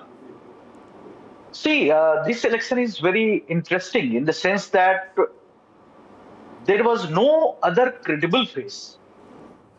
And Tejashwi failed to create a kind of conviction among the masses. And here we took the lead. NDA was a united force which started their campaign long back. In August, you remember, we held our collective district level NDA meeting in all the districts we held. Then we started with all assembly constituency had a NDA Sammelan. We completed this in September, October, half of the October. And here we took the lead. And Tejashwi failed to create a kind of rapport with Rahul Gandhi. Both were pulling the election apart. Vote chori was diffused, and Tejashwi Yadav came up with a very lucrative agenda, offered the Jivika sisters 30,000 rupees and permanent jobs, as well as other agenda by giving job to every household, a person of every household. But he failed to bring this agenda to the masses. No, so now one of the subtext, of course, is how important is it, Nikhilji, whether the BJP comes out number 1 or number 2? Do you think the actual thing to look at is BJP and JDU and who ends up first and who ends up second? Would you be tracking that very carefully? Could there be a plot after the data comes out on the 14th? No, actually, there was a good compatibility and coherence. And we responded each other very well. In every constituency where even LJP contested, the JDU and BJP workers were managing the election. In my constituency, Maner, it was done. And I see that the kind of rapport we saw among the NDA cadres, that was not there in earlier elections. Okay. Stay with me for a moment. I want to go across to Maithili Thakur. She's a well-known singer, politician, contested her first election, one of the young faces in this campaign. Maithili, welcome. How was this campaign for you? As someone straight out of the world of music, fighting an election, what was this experience like for you? I think this was the best decision of my life. और जिस तरीके से लोगों के बीच रहकर मुझे ये 30 दिन में मैंने जो सीखा है, ये किसी भी किताब से, किसी भी अन्य सोर्स से मैं नहीं सीख सकती थी। और 1 महीने मेरे लिए पूरा लाइफ चेंजिंग रहा है। तो क्या सीखा आपने? गाने गाना एक चीज़ है, लोगों के बीच में जाके वोट मांगना आप कह रहे हैं कि बहुत सीखा आपने। हमारे दर्शकों को बताएं एनडीटीवी पे कि क्या सीखा आपने? राजनीतिक अनुभव मेरा शून्य था।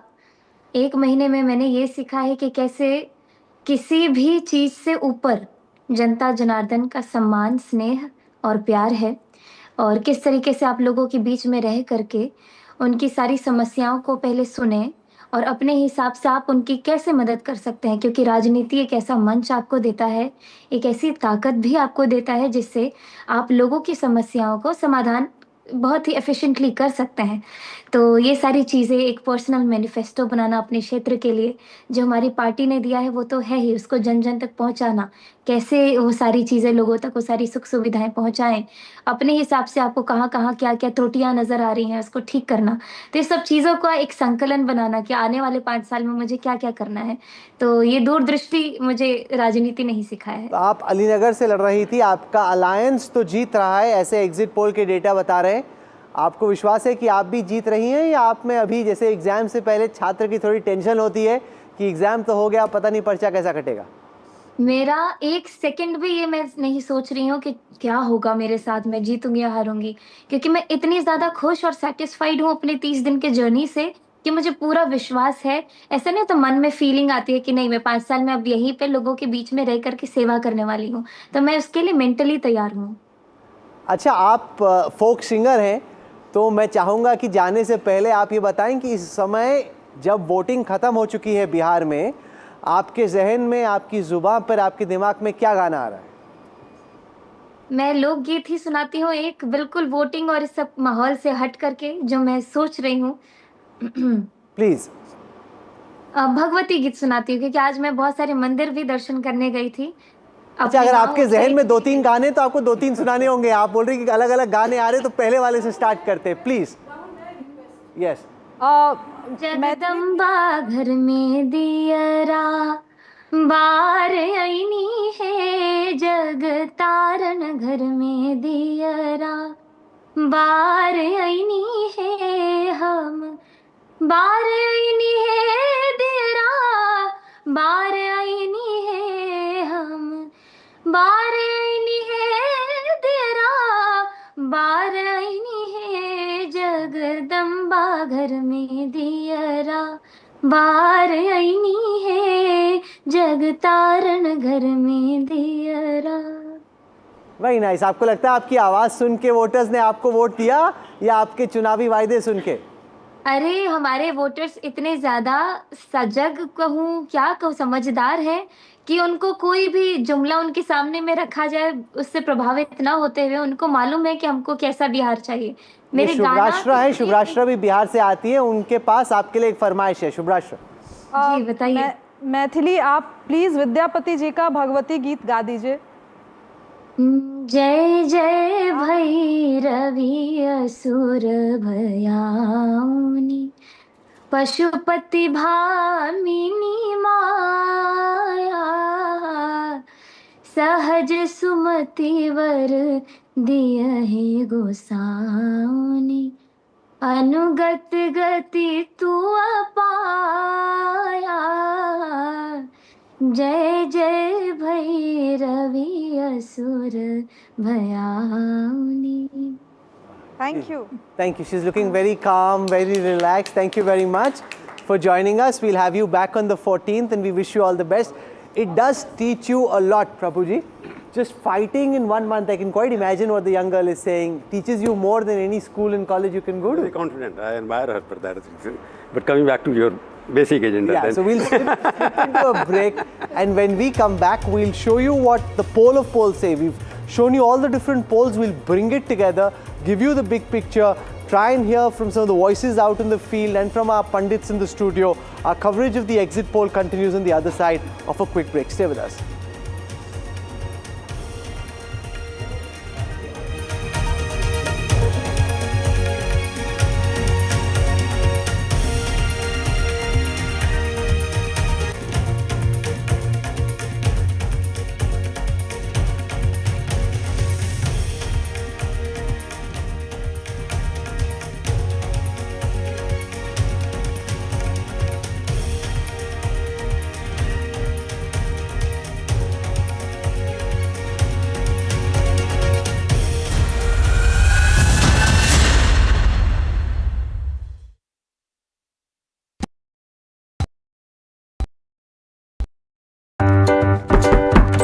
वॉल्यूम कम करेंगे? आपका पार्सल फिर से हमारे घर पे आया है.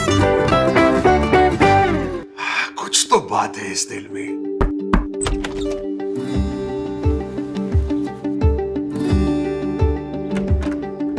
माँ भी हमेशा पी मार्क मस्टर्ड ऑयल में ही खाना बनाती थी. ये आपके लिए. मैंने कहा था कुछ तो बात है इस दिल में. P-Mark, the mustard specialist since 1933. बरसों से सरसों.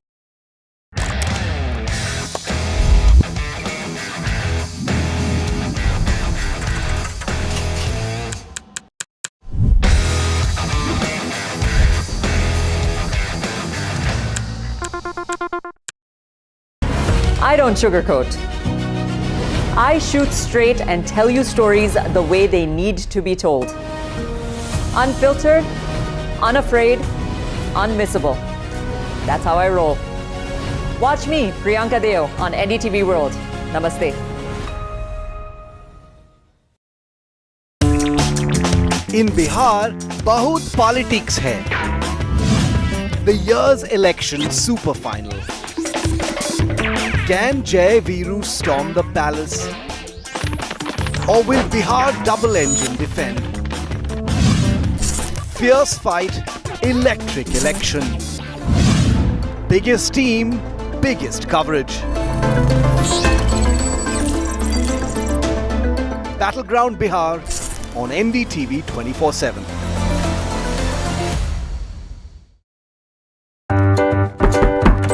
वॉल्यूम कम करेंगे? आपका पार्सल फिर से हमारे घर पे आया है. कुछ तो बात है इस दिल में.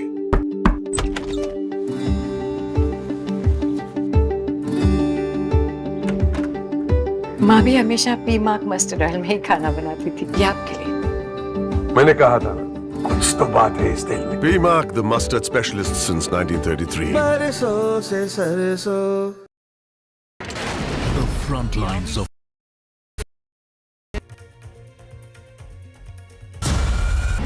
I don't sugarcoat. I shoot straight and tell you stories the way they need to be told. Unfiltered, unafraid, unmissable. That's how I roll. Watch me, Priyanka Deo, on NDTV World. Namaste. Other opposition parties. They argue, I conclude. They deflect, I drill down.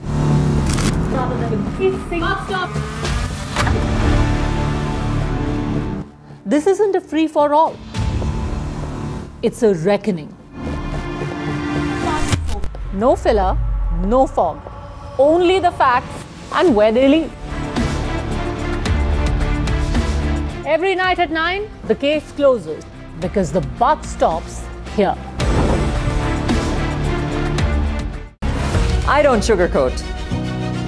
I shoot straight and tell you stories the way they need to be told. Unfiltered, unafraid, unmissable. That's how I roll. Watch me, Priyanka Deo, on NDTV World. Namaste.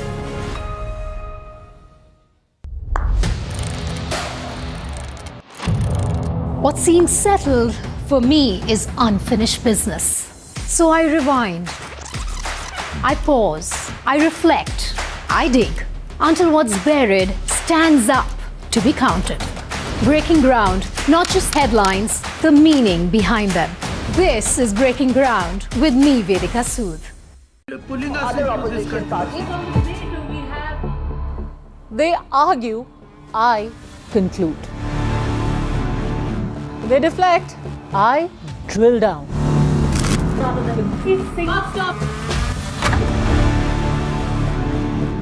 This isn't a free-for-all. It's a reckoning.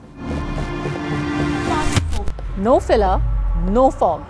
Only the facts and where they lead. Every night at 9, the case closes because the buck stops here.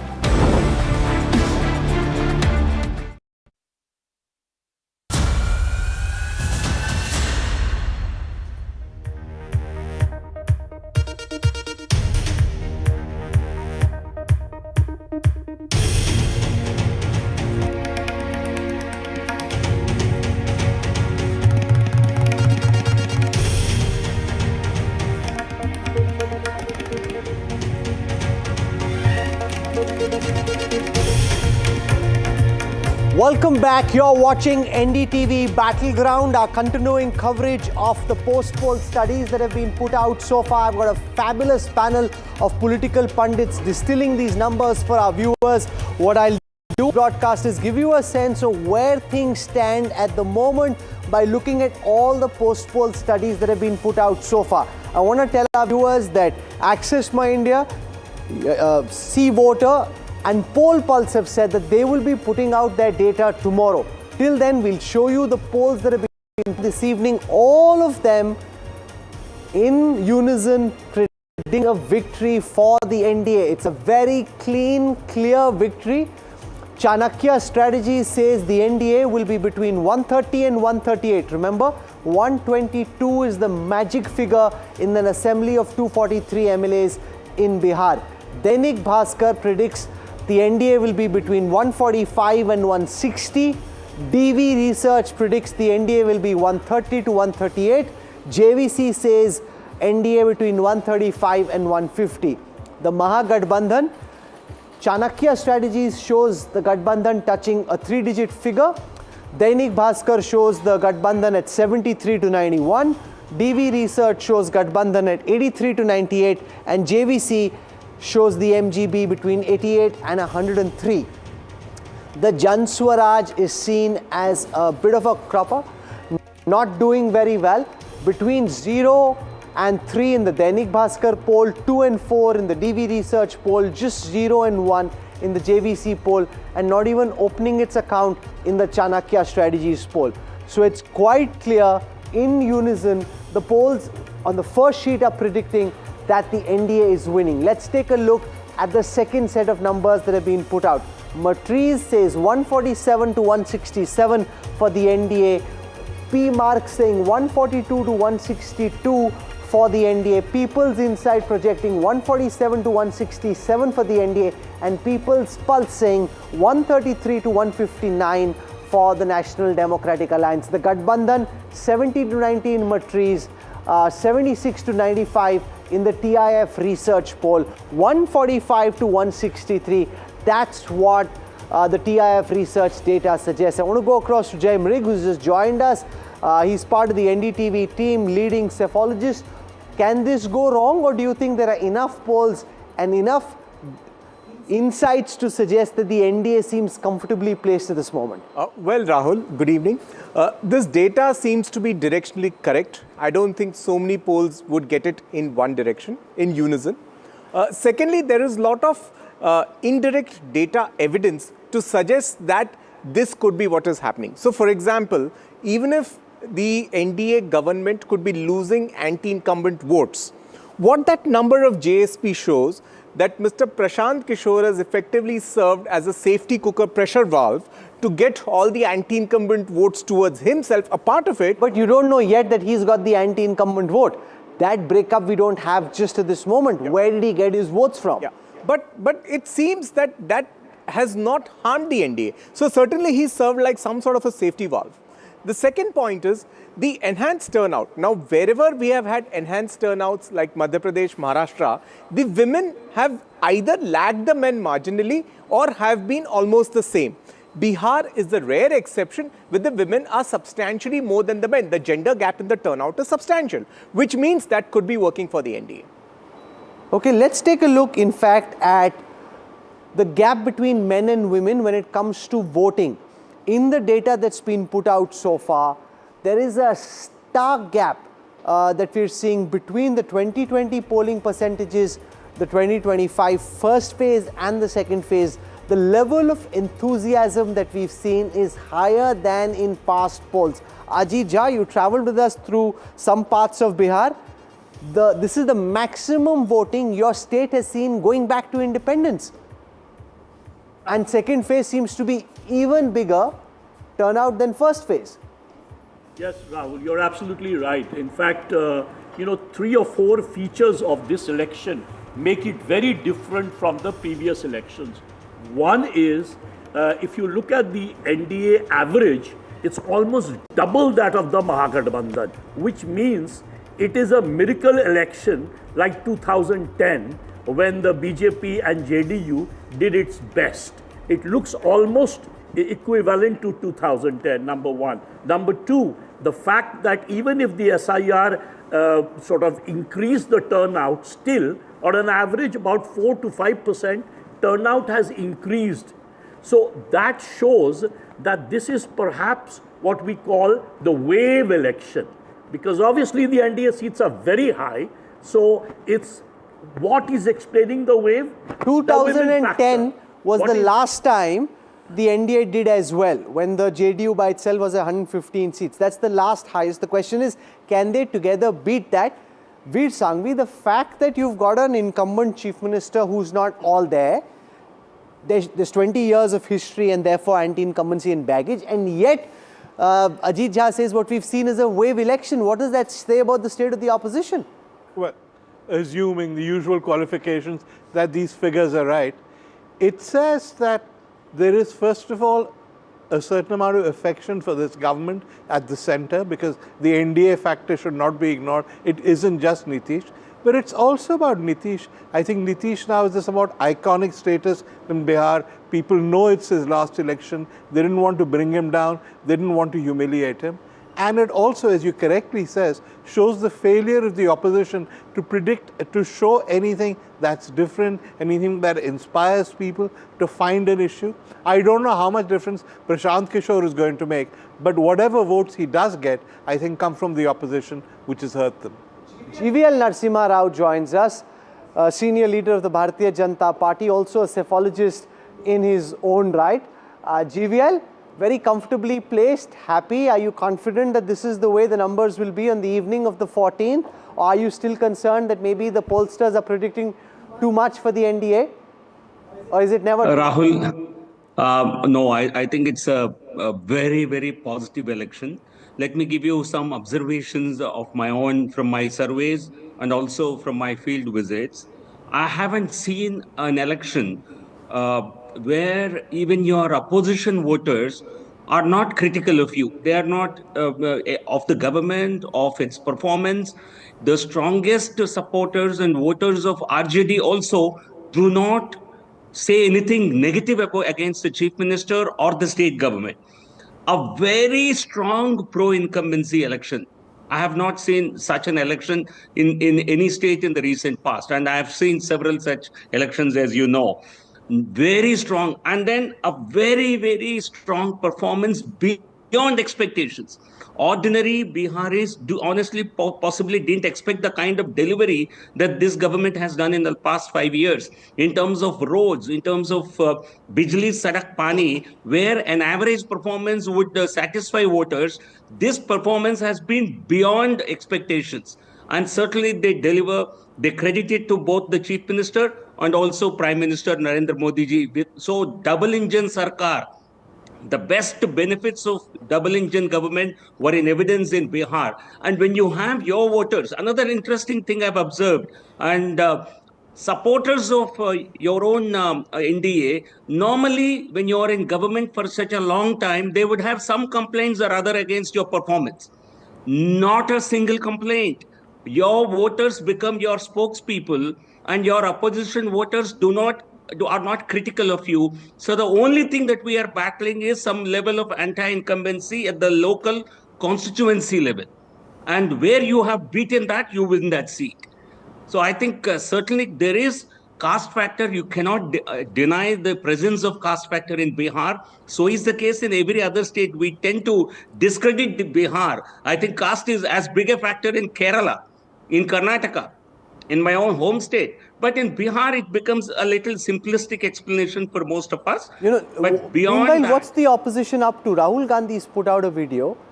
It's the Pookie video. He's with a bunch of Gen Z voters, very young voters, talking to them. They're talking to him. They seem to be having a good time. I'll show you a clip of that video. And then Tehseen Poonawalla, from what we're gathering, it's possible that Rahul's gone abroad again.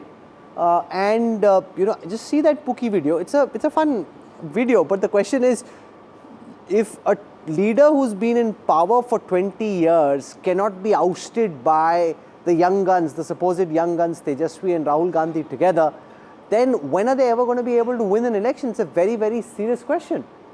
I think it's a serious question, and I think the opposition parties will have to reflect upon it. I mean, it's all nice that we have these YouTube videos, Pookie and all of that, but is Pookie helping us win Bihar? What is Pookie? I don't know. What is Pookie? I don't know what is Pookie. Let's just see the video for a moment. Did you just fall short? You can call me whatever you want. Sir? Why are you calling me sir anyway? You said we'll choose a name for you, and now you chose such a boring name, sir. Call me something fun. Bro is cool. Bro is cool. Okay, call me bro then. We are Gen Zs. I'll give you a few words, sir. You need to tell me the meaning Now of I'm the in Gen trouble. Z slang. Like Now I'm in trouble. Cap. Cap. Yes. I am Pookie. Riz. What? Riz. R-I-Z. R-I-Z. We have a lot of Riz. Okay, Shubhrashtra has cracked it. She knows what Pookie is. Shubhrashtra, what is Pookie? Cute. Cute. I hope I got it right. Shubhrashtra is Gen Z. Pookie is a term of endearment used to describe someone or something that is cute and loved, often as the nickname for a partner, friend or pet. This is Google Mata telling you this. Is AI. This is AI contribution to this. Chat GPT. But not your favorite. This is Google Chrome. No, did you Google it or did you chat GPT? It's on Gemini. Oh, it's on the AI tool of Google. But, it's a nice thing that our leader is seen as relatable, cute. And, but then that's not enough. No, but in a political context, as they say in Bihar, Veer Sangvi, ye kya hi chal raha hai? There's a real election happening. For a long time, Rahul Gandhi was missing during this campaign, and now if this is the way the numbers look, Tejashwi and Rahul Gandhi just come out looking very shabby.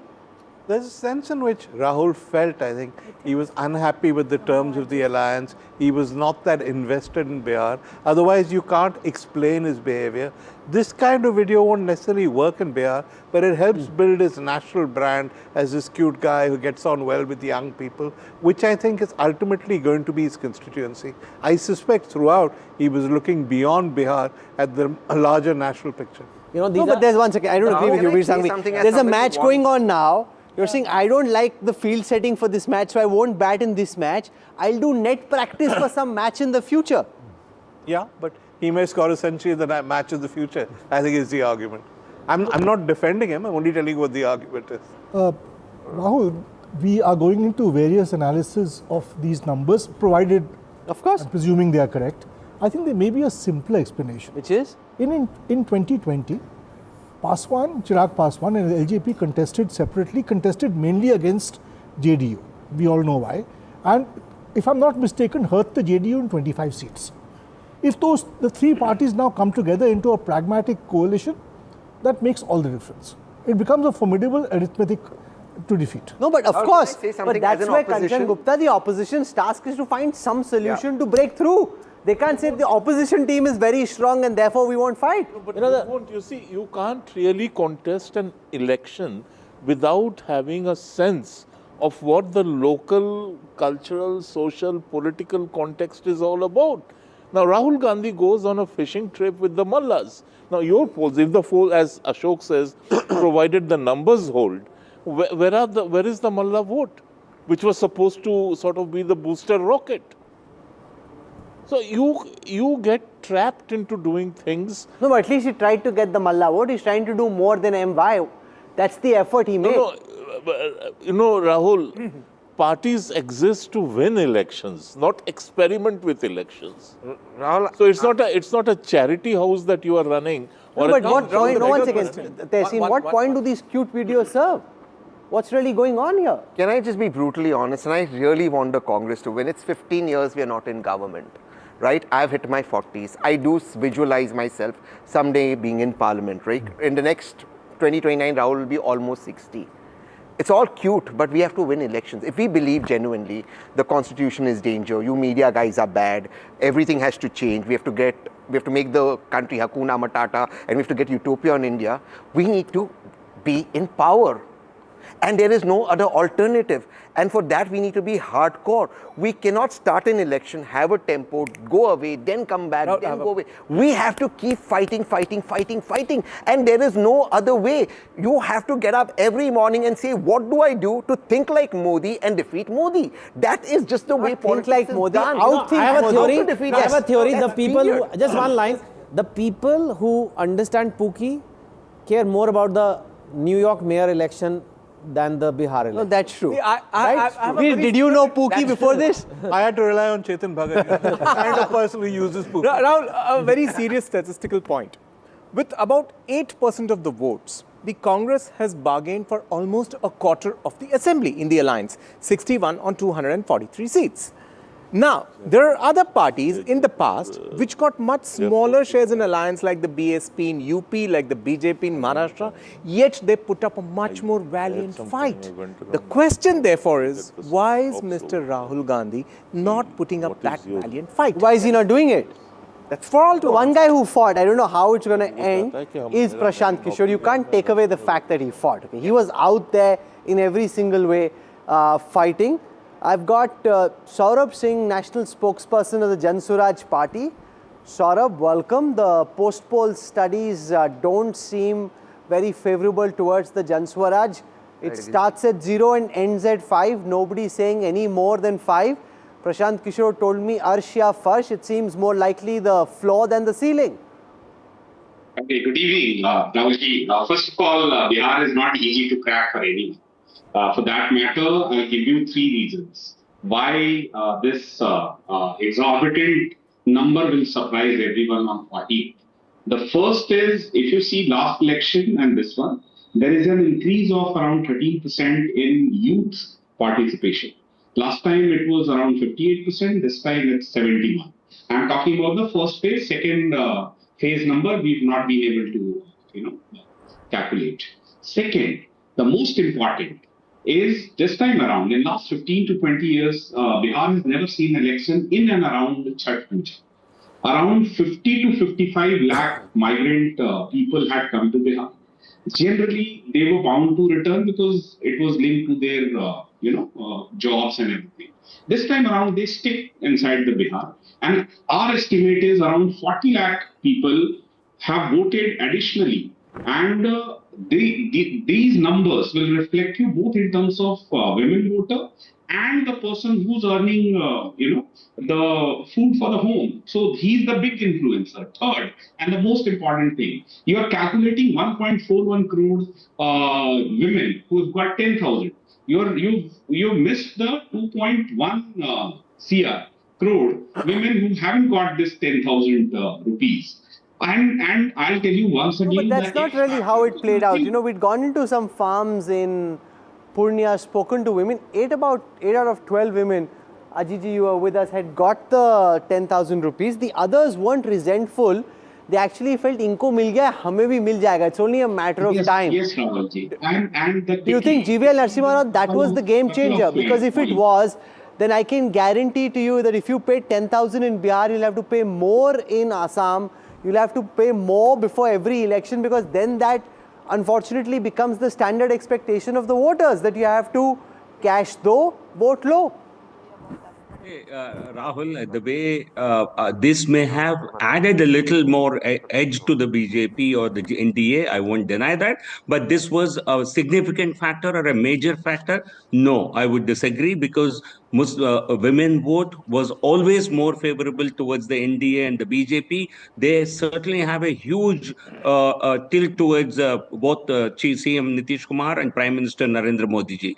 So this may have been, and this is not what has been promised is up to 2 lakhs. This amount will increase. This will be a sort of a loan that they will have to repay. This is some kind of a self-employment enterprise. What else do you want? How do you expect actually Bihar to grow? I think this is the best thing that can ever happen to Bihar. When all these people start their micro enterprise. Spinning it very well, but it's basically 10,000 rupees in the account. Rahul, please, on the migrants thing. You know, what is a very close example? West Bengal has never witnessed such huge migration out of the state of the working age population. Mamata Banerjee made this grand announcement, come back to the state, I will give you 5,000 rupees each of you per month. Now NDTV reports this, okay, I'll just read it out, and it's from the NDTV. We are giving rupees 5,000 to Mamata Banerjee. You should immediately run away from Bengal. Every migrant worker earns 50,000 to rupees 1.5 lakhs per month. Now that is also true for the migrant workers from Bihar. They are they are not. They are assume that migrants are always laborers. Or every migrant is not a rickshaw puller or a rickshaw driver. Of course not. There are engineers, there are people in the service industry, there are people who work in hotels, in restaurants, everywhere. Now they are not going to crib that. Okay, Ajit Jha has a question for Saurabh Singh. Go on. So, Saurabh Singh, not only did Jan Swaraj proved to be a disaster in this election, the fact that Prashant Kishor went to town saying that Nitish will never get more than 25 seats. What we are looking at is a wave for Nitish Kumar. And he kept saying, if he gets more than 25 seats, I'll give up politics. That's a typical Prashant Kishor style. Now, will he give up politics if the exit polls are right? So I'll tell you what, let's wait for the 14th, and we are still holding to that. First of all, you are saying that Prashant Kishor, everybody is fortunately or unfortunately fighting on the same pitch where Prashant was working in last 3 years. Now, Amit Shah ji had to talk about flood and 25 sugar mills after the first stage of election. Have you forgotten that? And we are the one, for the first time in Bihar is not fighting on the basis of Agda Pichda and Hindu Muslim. This is the contribution of Jan Suraaj and Prashant Kishor. It matters only to a certain extent who sets the agenda. What matters is who wins the match. I want to go across to Shahnawaz Hussain, senior leader of the BJP. Shahnawaz Saab, welcome to NDTV. Second phase की polling के बाद आपको अलग अलग जगहों से जहां पे आज पोलिंग हुई 122 सीटों पर क्या फीडबैक मिला? आपके हिसाब से बीजेपी और जेडीयू अभी कहां खड़े?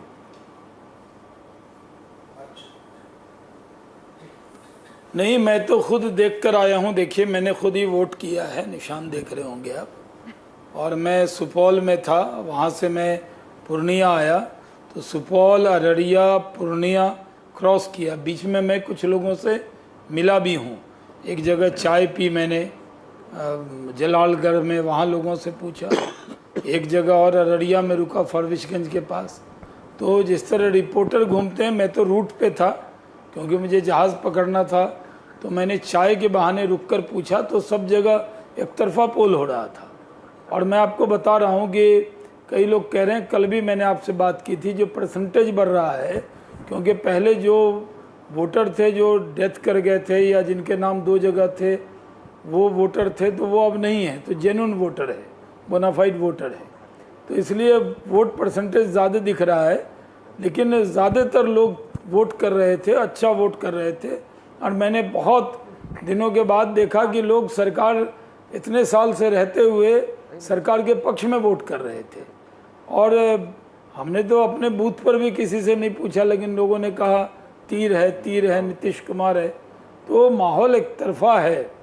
और देखिए महागठबंधन तो कैंपेन में ही वो कहीं नहीं था। अब तेजस्वी यादव का आज मुझे मुकेश सहनी मिल गए थे हवाई जहाज़ में, तेजस्वी यादव के हेलीकॉप्टर के साथी, और उनसे मैंने पूछा कि आप कितनी सभा करते थे, तो उन्होंने कहा 15, 17, 18। तो मैंने कहा उसमें करते क्या थे? बोले बस हाथ उठाते थे, माइक पकड़ते थे, 2 लाइन बोलते थे, फिर चल देते थे। तो आप ये समझिए कि वो ऐसे बिहेव कर रहे थे जैसे वो कोई फिल्म स्टार हो, ऐसे ऐसे हाथ दिखाएंगे, लोग उनकी बात कर लेंगे। इन्होंने कोई बात नहीं रखी, एक एक दिन में 15 सभा कर ली। इनके यहाँ कैंपेन पूरी तरह फेल हो गया। आपके पास विशाल आर्मी है, उनके पास नहीं है, वो तेजस्वी अकेला है, तो उसके पास क्या ऑप्शन है? करनी पड़ेगी 15 सभा। आपके पास इतनी विशाल अकेला सेना है। क्यों? अब्दुल माई समीकरण है तो एक हेलीकॉप्टर पे अब्दुल बारी सिद्दीकी क्यों नहीं है? क्या होता Okay, let me put that question to Tariq Anwar, member of parliament from Katihar, joins us on this broadcast, senior leader of the Congress party. Tariq साहब, तारिक अनवर साहब, ये जो सारे एग्जिट पोल का डेटा आ रहा है, शाहनवाज जी कह रहे जहां जहां उन्होंने रुक के चाय पी, वो तो और पता चल रहा है कि जेडीयू और बीजेपी की लहर है। If this is the way it ends on the 14th, this is not an ordinary victory. It's a massive sweep for the NDA if it turns out this way on the 14th. Where do you think the Gathbandhan went wrong, Tariq साहब? मेरा ये मानना है कि exit poll exact पोल नहीं होता है। हम लोगों ने पहले भी कई बार देखा है कि एग्ज़िट पोल गलत साबित हुए हैं, लेकिन फिर भी मैं इसको एक इंडिकेशन मानता हूँ। और अगर ये एग्ज़िट पोल एग्जैक्ट पोल में अगर तब्दील होता है तो हमारे लिए चिंता का विषय है। और ऐसा लगता है कि तब हम कहीं ना कहीं जनता को कन्विंस करने में, उनको अपने साथ लेने में कामयाब नहीं हुए हैं। पर क्यों कामयाब नहीं हुए? You know, it happened in Haryana, happened later in Maharashtra, now again in Bihar. Why do you think the opposition is repeatedly failing to best the NDA and to find a way of beating the Modi machine? देखिए, अब वो तो अभी फ़ौरन कोई reaction देना मेरा ख्याल है मुनासिब नहीं होगा। और रिज़ल्ट आने के बाद उसका पूरा उसकी समीक्षा, उसका हम लोग देखेंगे कहाँ पर कमी रह गई, कहाँ महागठबंधन में जो हमारे कैंपेन था उसमें क्या कमज़ोरी रह गई। इन सब चीज़ों की समीक्षा होनी चाहिए और होगी, मुझे उम्मीद है। और हम देखेंगे अगर ये रिज़ल्ट में तब्दील हुआ तो। लेकिन अभी भी मुझे उम्मीद है कि नीतीश जी को ही सीएम बनाएंगे या 14 आते आते नेताओं के स्वर थोड़े बदल जाएंगे इस सवाल पे? नहीं कहा, हमने कभी कहा, अमित शाह जी ने खुद ही कहा कि मुख्यमंत्री और प्रधानमंत्री का पद खाली नहीं है, जनता मैंडेट देगी तो ज़रूर उनके नेतृत्व में सरकार बनेगी, जो प्रक्रिया है वो पूरी होगी। आपसे भी इंटरव्यू में कहा है। मैं तो मानता हूँ कि जो माहौल है, मैं बहुत दिन से कैंपेन करता हूँ राहुल जी, और मैंने कभी भी इतना बिखरा हुआ कैंपेन महागठबंधन का नहीं देखा। कभी ऐसा नहीं देखा कि वो आपस में सीटों पे लड़ रहे हैं, अपने सिटिंग एमएलए, अपने सिटिंग मिनिस्टर का टिकट काट रहे हैं। और मैंने कई जगह देखा कि ये बेमन से चुनाव लड़ रहे थे। मुझे लग रहा है ये कांग्रेस और राजद में ये था कि एक दूसरे की पार्टी फिनिश करनी है, वो हमसे लड़ ही कहाँ रहे थे। तो पूरे कैंपेन में जैसे मैंने कहा, आपने एक लाइन कह दी कि उनके यहाँ तो तेजस्वी अकेला नेता है। महागठबंधन में तारिक अनवर साहब, शकील अहमद साहब, अब्दुल बारी सिद्दीकी, अगर आप माई समीकरण बात करते हैं तो ये बड़े बड़े एस्टेब्लिश लीडर हैं। लेकिन इन लोगों की भी कहाँ मीटिंग्स देखी मैंने। वो तेजस्वी यादव ने 2 तारिक साहब, आपकी हुई कोई जॉइंट रैली तेजस्वी के साथ? एक हेलीकॉप्टर आप थे तेजस्वी के साथ मंच पर? वो कह रहे हैं शाहनवाज हुसैन करा तो लड़ा ही रहे हैं, वो कह रहे हैं कि आपका यूज नहीं किया उन्होंने ठीक से। शाहनवाज साहब नहीं, ठीक है, मैंने ज़्यादा समय अपनी कॉन्स्टिट्यूंसी में दिया, ये बात सही है। लेकिन कई जगह हम लोग साथ भी रहे, और तेजस्वी जी भी रहे, राहुल जी भी रहे, प्रियंका गांधी भी रही, सब लोग मंच शेयर किया है, ऐसा नहीं कि नहीं किया है। लेकिन अब जो इंडिकेशन है वो तो हम लोग देख रहे हैं कि उसमें हम लोगों को काफ़ी पीछे दिखाया जा रहा है।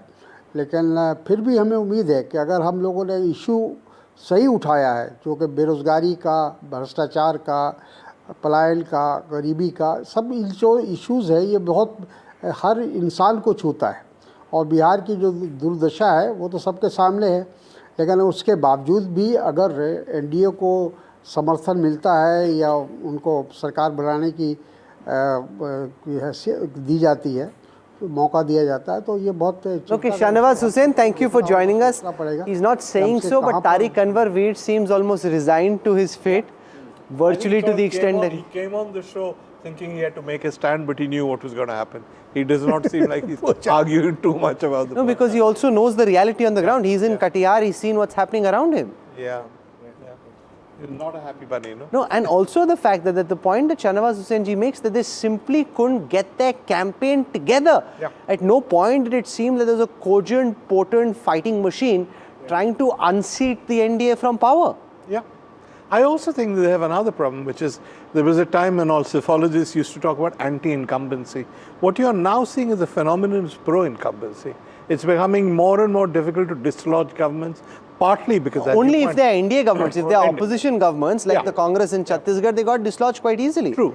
But the NDA generally, you could argue it's because of electoral factors, the election commission, as the Congress does. You could argue it's because of welfare schemes. You mentioned the 10,000 rupees, but whatever it is, if you are going to break out of that rut where the NDA wins every time, you have to be imaginative. You can't afford to fight with each other. You have to come up with something. You have to fight like your life depends on it. You can't be fighting with each other. Which clearly they didn't, no? Yeah. No, and Rahul, the larger point, they always said that the BJP had made a science out of winning. Yeah. It has a huge electoral machinery, a very scientific way to organize the campaign. Now, many of those replicas are out of the shadows of the BJP.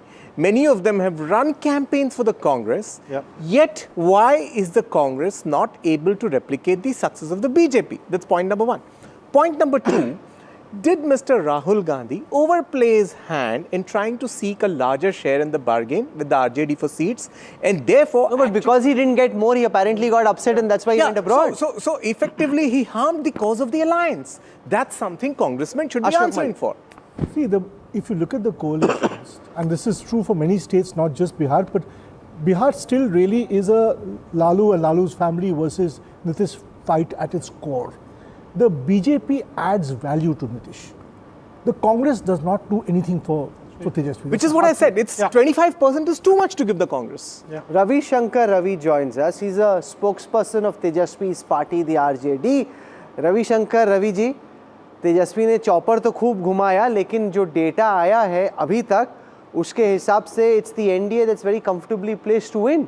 According to all the exit polls, they're all singing the same tune.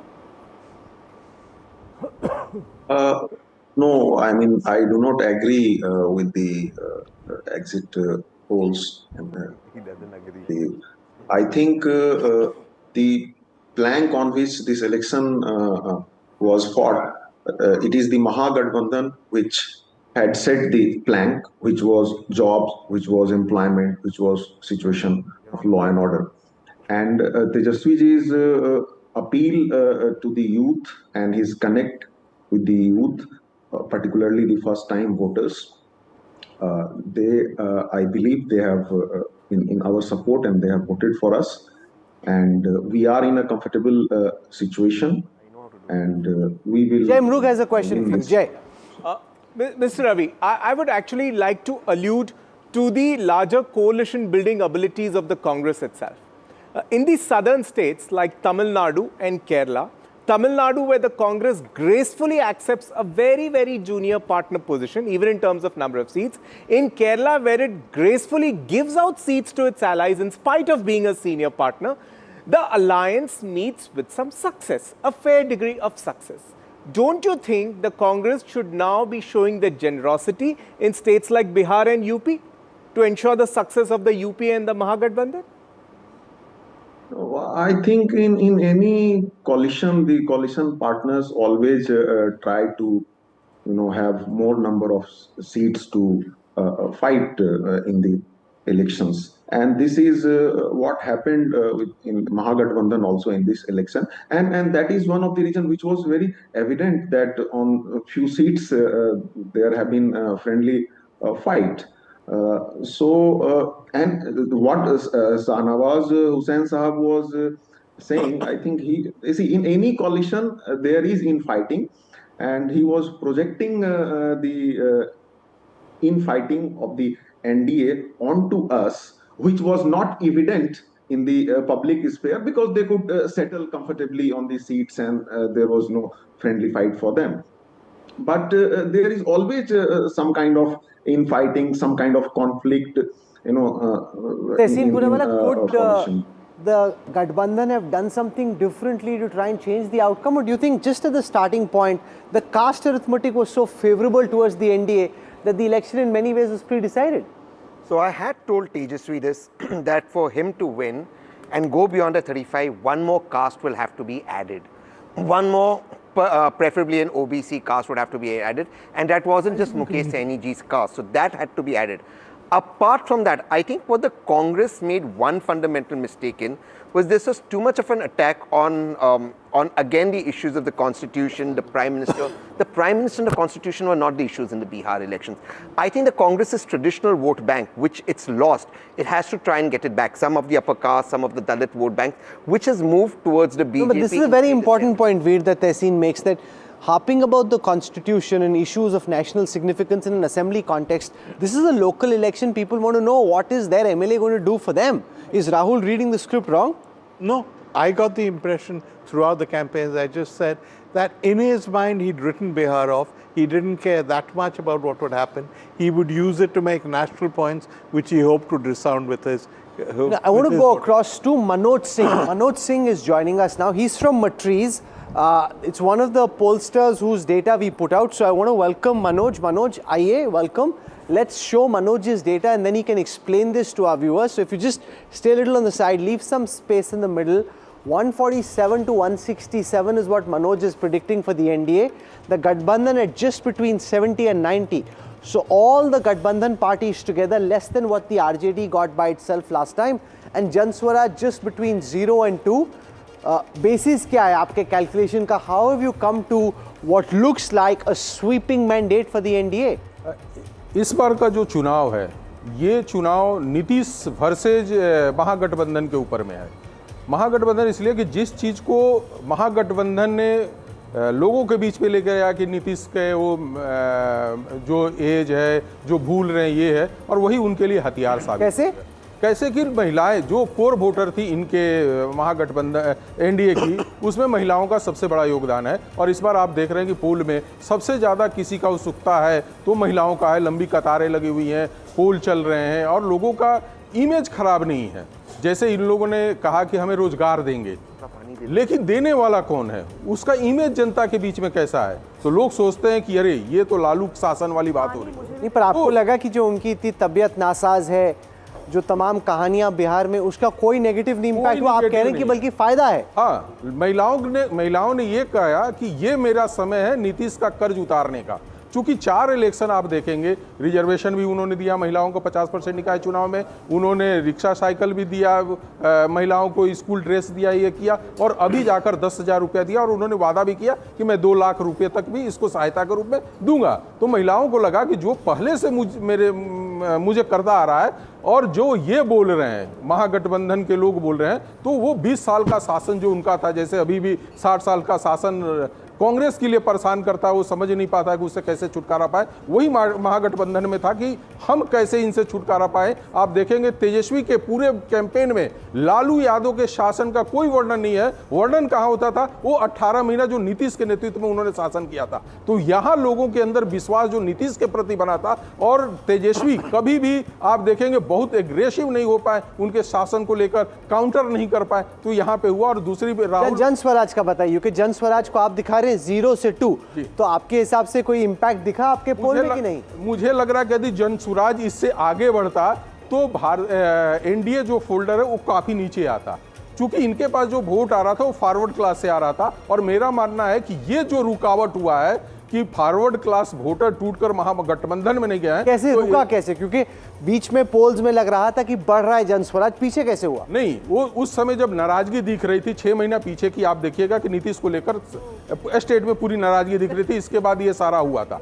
और forward class के जो voter थे उनको लग रहा था कि अब नीतीश कुमार का शासन को समाप्त हो रहा है और महिलाओं के लिए वैसा कुछ विशेष चीज नहीं दिख रहा था। इसी बीच उन्होंने लेकर 10,000 रुपये लेकर आए, आंगनबाड़ी केंद्र के महिलाओं को दिया, जो रसोइयाँ थी उनको उन्होंने, सारे ये चीज़ें जब होने लगे, डिलीवर होने लगा, तो लोगों के नीतीश के प्रति जो ये प्रभाव पड़ा, तो जो फॉरवर्ड क्लास वोटे जो जाकर जन स्वराज के पास बैठे थे वो धीरे धीरे वापस होता क्या है आप याद रखिए 2020 का उत्तर प्रदेश का इलेक्शन को याद रखिए कि ये बोला जाता था कि ब्राह्मण योगी आदित्यनाथ से नाराज हैं, लेकिन जैसे जैसे चुनाव नजदीक आता रहा वो ब्राह्मण एनडीए के फोल्डर में वापस आते। Let's look at the Matrize vote share.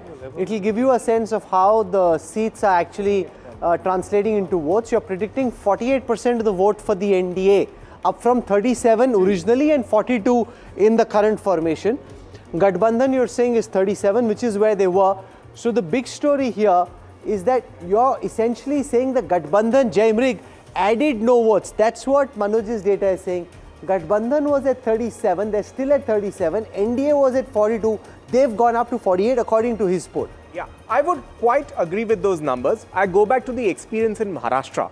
After the very similar pattern, the women doles were doled out just before the assembly election. In Maharashtra, the NDA touched a peak of 49.3% votes.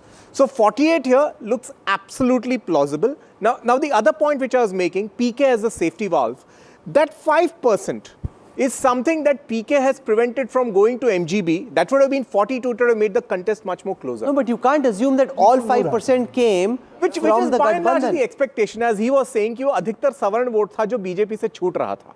So in a way, safety valve, but 48, 49, Madhya Pradesh again, 50 with the women dole schemes is the sort of number you can achieve. This then, Kanchan Gupta, seems to be becoming a template. Transfer money either in monthly installments or in one big tranche to the women voters. It's worked in the last several elections and helps you win. Well, you make it sound as if, somebody is gifting you money to vote for you. It is. It's not. Second. See, in our system, in our society, when a woman gets money into her, first of all, for her to have her own bank account, 2, to get money into that account, 3, to have control over that money. I mean, it empowers women like never before. I mean, you have to see how women react in Madhya Pradesh every time you have Shivraj Singh Chauhan going out into the public. I mean, similarly, you have to see people reacting in say Maharashtra now or in Bihar, as we have seen the numbers stacking up.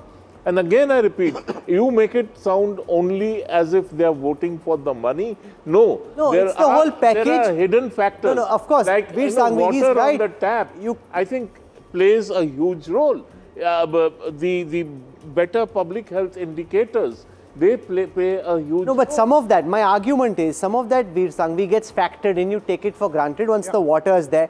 This 10,000 rupees is like instant gratification, is that sugar rush. You get it and you feel happy, and it to some extent changes how you feel about the way you're placed right now. I think you're right, Rahul. It is a new template. Every incumbent government before the elections will hand out something to women, to other people. Otherwise, people don't vote. If voters get used to that, there are consequences for Indian democracy and for Indian elections. But we've come a long way. If you look at Manmohan Singh's first term as finance minister, we thought his biggest contribution was the liberalization. As prime minister, his basic contribution was Narega. When they introduced Narega, if you remember, every opposition party, including the BJP, opposed it and said you're making people lazy, you're handing out things. Well, guess what? Everyone is now doing it. Ashok Malik, you get voters used to this. It's a trap. It's a welfare trap, and there's no way out. And Bihar is the most impoverished state in the country. Look, two things here. One, in a time of very poor job creation, not just in India but worldwide, the fact is parties are going to have to resort to welfare. Okay. Now, what But this welfare is what the PM said won't happen. He said he's opposed to reveries. What welfare is justified and what welfare is not justified is a matter of subjectivity. I appreciate that. Okay, and different parties will disagree or agree. I would also say I agree with Kanchan that it's not that people take the money and immediately vote. Let's give people more credit. In the Karnataka election, the last Karnataka election, both parties, the opposition Congress and the incumbent BJP, promised cash transfers, promised welfare. Okay, but the BJP was still unseated because it was seen as perhaps crossing the threshold. But Chetan, it's a trap. Once Indian politics gets stuck in that chakravyuh, I don't know what the way out is. See, it's two ways to look at it. One is, of course, it is a race to the bottom. It's fiscal irresponsibility. But at the same time, India is growing 6-8% and it's not trickling down properly. You know, there are some segments which have made a lot of money, done very well. And that's not just the super elite. 5-10% of the population has seen a lot of, and they really like this government for that. But there's a lot of India which gets left out in the growth, and this is one way Let's take a look at the gender breakup, because this, I think, is one of the important things that comes out of the Matrize data. The skew towards the NDA, the overwhelming, unquestionable skew in his data. 52% of the men said they voted NDA, 65%. But just basic maths, if your vote share is 48 and men is 52, women is 65, the vote share should actually be much more. At a base, it should be 52. It should be actually 58, 59. आपने maths की कैसे? अब उस पे आते हैं. देखिए जो 52% है, अगर 52% पुरुष और 65% महिलाएं बोल रही कि एनडीए को दिया, तो आपका 59% वोट शेयर हुआ, तो 48 कैसे हुआ? फिर आप ध्यान दीजिए, ये विमेंस वोट में कैसे वोट शेयर हुआ है. आप इसके साथ मैच कराएंगे तो हमेशा 100 से ऊपर चला जाएगा. मैं क्या दिया हूँ, वीमेन का वोट कितना है, उसमें एनडीओ को कितना आया है. मुझे लग रहा था आप यहाँ गड़बड़. मनोज जी, राहुल कह रहे हैं 52 is the base. Let's assume they are men and women. 52 is the base. So whatever is the average vote share, then has to be above 52. How is the average vote share 48? Basic maths. Actually match का ये percentage है कि जो 52% ये दे रहे 52% और 36% इनके गठबंधन के साथ जा रहे हैं. इसमें महिलाओं का वोट यदि नहीं मिलता तो जितने मार्जिनल सीट इनके साथ फंस रही थी, 52 के बाद भी मार्जिनल सीट बनी थी, तो वो चीजें डिफाइन नहीं कर पाए. जय मृग has a question for you. जय, नहीं, मैं केवल मनोज जी राहुल के सवाल को आगे लेके जा रहा हूँ. राहुल के सवाल को मैं बहुत साधारण तरीके से बताता हूँ. अगर 100 पुरुष थे, उसमें से 52 ने कहा हम एनडीए को वोट दें, और 100 महिलाएं थी, उसमें से 65 ने कहा हम एनडीए को वोट दें, तो दोनों का औसत कहीं ना कहीं 58 होना चाहिए. तो राहुल का ये कहना है कि वो 58 वोट शेयर होना चाहिए. वोट परसेंटेज एक विधानसभा से नहीं आता है. जहां बड़ी मार्जिनल सीटें होती हैं वहां जो पोल होता है उसके साथ ये percentage. I'll just explain to our viewers what I think has happened without getting lost in technicalities. This is the raw vote share that he's picked up in his sample. Then he's factored it down basis the various calculations that have been put in to actually come at the 48% vote share. Anyway, it's his numbers. There's no point in us getting geeky about it. But statistically, there's an argument which we can have off air if you're interested. Right now, this is not the opportunity. Let me look at the Matrize caste data. Here again, an important argument comes out. 69% of general upper caste voting for the NDA. Gadbandhan only 15%. 78% of the Muslims voting for the Gadbandhan. ये आपको लगता है कि एक बहुत बड़ा factor था कि तेजस्वी को, राहुल गांधी को लग रहा था कि दलित बड़ी संख्या में वोट देंगे. वो एक्चुअली ज्यादा वोट तो एनडीए को पड़ा है. ये दो कारण हुआ. एक तो जैसे इनका अपना तालमेल मुकेश सहनी को लेकर, जीतन राम मांझी को लेकर, और इधर तेजस्वी को इनको लेकर, तेज प्रताप को एलजेपी को लेकर जो ये इनका समीकरण बना था, उसके कारण से ये सारी चीजें हुई थी कि शेड्यूल कास्ट इनके. और दूसरा जो इन्होंने नीचे स्तर पे जो नीतीश जी ने सेंट्रल की जो पॉलिसी थी उसको उन्होंने डिलीवर किया है. और वहाँ पे आकर महागठबंधन में देखेंगे कि जिस तरीके से मुकेश सहनी को लेकर काफ़ी विरोधाभास रहा, जिस तरीके से उन्होंने प्रेशर पॉलिटिक्स किया, तो कहीं ना कहीं लोगों को लगा कि ये यहीं तक सीमित है. जैसे आप जाएंगे तो मांझी जो है 6 सीट पे लड़ रहे हैं, उनका परफॉर्मेंस देखेंगे तो 4 सीटों जीते. मुझसे पूछिएगा तो मैं मानूंगा कि एनडीए फोल्डर में सबसे ज़्यादा स्ट्राइक रेट किसी का इस बार बेटर होगा तो जीतन राम मांझी जी का होगा. और तेजस्वी इनका क्या कहा जाता है एलजेपी का परफॉर्मेंस 29 सीटों पर लड़ने के बाद भी उनका परफॉर्मेंस कम हो रहा है, तो उनके गठबंधन में सबसे लो 29 seat. But all right, thank you, Manoj, for joining us. I just want a quick final round of word from all our guests before we wrap up. I'll start with Kanchan Gupta. What would you look out for the most on the 14th? What do you think is the one factor which could change between now and then? A massive Muslim consolidation. If that were to happen in a sufficient number of seats over and above which would have otherwise gone to Mahagathbandhan, then that would change the situation quite a lot. But as was pointed out, you can't have multiple polls giving the same direction. Now, it's a question of numbers. The numbers may change, the numbers may go up, go down, come down. But I somehow sense, having seen so many polls in my life, this trend is going to hold unless there is, as I said, there's a huge upset that the Muslim consolidation is so big in seats over and above which Mahagathbandhan was expected to win, and then that propels it upwards. Ashok Malik, what would you be looking out for most on the 14th? What could change, plausibly what could change from these? I would say perhaps Prashant Kishor is being undercounted. That's one factor. If he is being undercounted indeed, and if he is hurting the NDA, then that could change things. I think the consolidation of Muslims and Yadavs behind the RJD is complete anyway. The question is, can they add a third community? From this, we're not seeing any third sizable community being added. Chetan? I think NDA could win very big because the vote shares that are being said, predicting seats are very difficult on exit polls. If the vote share is what it is, NDA could win very big. However, the only thing is sometimes people lie in exit polls. A lot of times people come out and people lie. Like, I don't know if Muslims will say the correct where they voted to a guy who's there. I don't know if that kind of trust exists in Bihar. So you could have a situation where all these polls face the same problem. People don't we'll hold that analysis from the opposition's lens. Tehseen, what would they be looking out for or hoping for the 14th? Two things that the Yadav Muslim consolidation has added some layer of the Dalits, because if the Paswan vote is added with Nitish JND EBC vote, there would be other sections of Dalit communities that would ideally like to come with the Congress, Mahagathbandhan and the RJD. The second thing, the Congress has been able to pull some of its traditional upper caste vote into the Mahagathbandhan, as a result of which that 37% suddenly becomes about 41%, and BJP's 48%, the NDA's, has come down to about 45-46%. And then, as Kanchan Das said, the conversion of seats, because the Muslims have consolidated, then adds up in favor of the Congress Mahagathbandhan. But that is too many ifs happening in an election, which seems difficult. I would very seriously want to study the geographical reconfiguration of constituencies with Election Commission data and see where exactly did gender play a role, and where did the EBC communities play a role this time. Because OBCs, I think, from a psephological lens on the 14th, what would you look out for? What would you be telling viewers to look out for?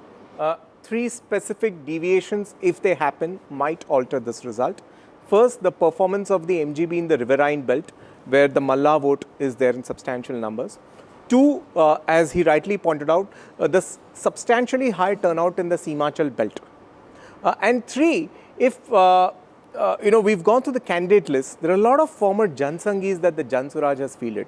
I'm really curious to know how they perform. So that's another X factor for me. Some of those Jansangis were brought back to the BJP fold as well. They worked very hard on it. We're out of time. I want to get a final word from Ajit Jha on, after having travelled, written as much as you have, what would you want viewers to look out for on the fold? Look at the percentage swing. Last time, 0.3% Mahagathbandhan had lost. This time, the poll that we saw, 11%. That is a massive swing for an incumbent after 20 years, which, as I was trying to make the point, this is a clear-cut wave election. 37 doesn't have LJP. If you add LJP, then the starting point is 42, but it's still a 6% swing, which is big. Yes, Rich Sangvi, final words. What would you look out for the most on the 14th? I think this trend is pretty hard to defeat. It looks quite clear. However, I think exit polls often are poor at picking up regional variations because they pick few constituencies. There are also these polls. I'm not sure how much they've got of today's voting. I suspect it happened too early for them when they came up with the results too early to count on it. Which is why you need to come back to NDTV tomorrow. We'll have the Access My India, the C Voter and the Vote Wipe data. I don't think it'll be very different, but I think it's worth discussing. If you like your politics, it's always worth discussing. And the thing about Bihar is they never get tired discussing politics. You can be at it the whole day till the evening. They'll keep talking about their politics, as will we when we come back with part 2 of the post-poll study. Thank you so much for joining us in our new election studio. It's been terrific to have you with us, and I look forward to seeing you tomorrow. Thank you. Goodbye. Good night.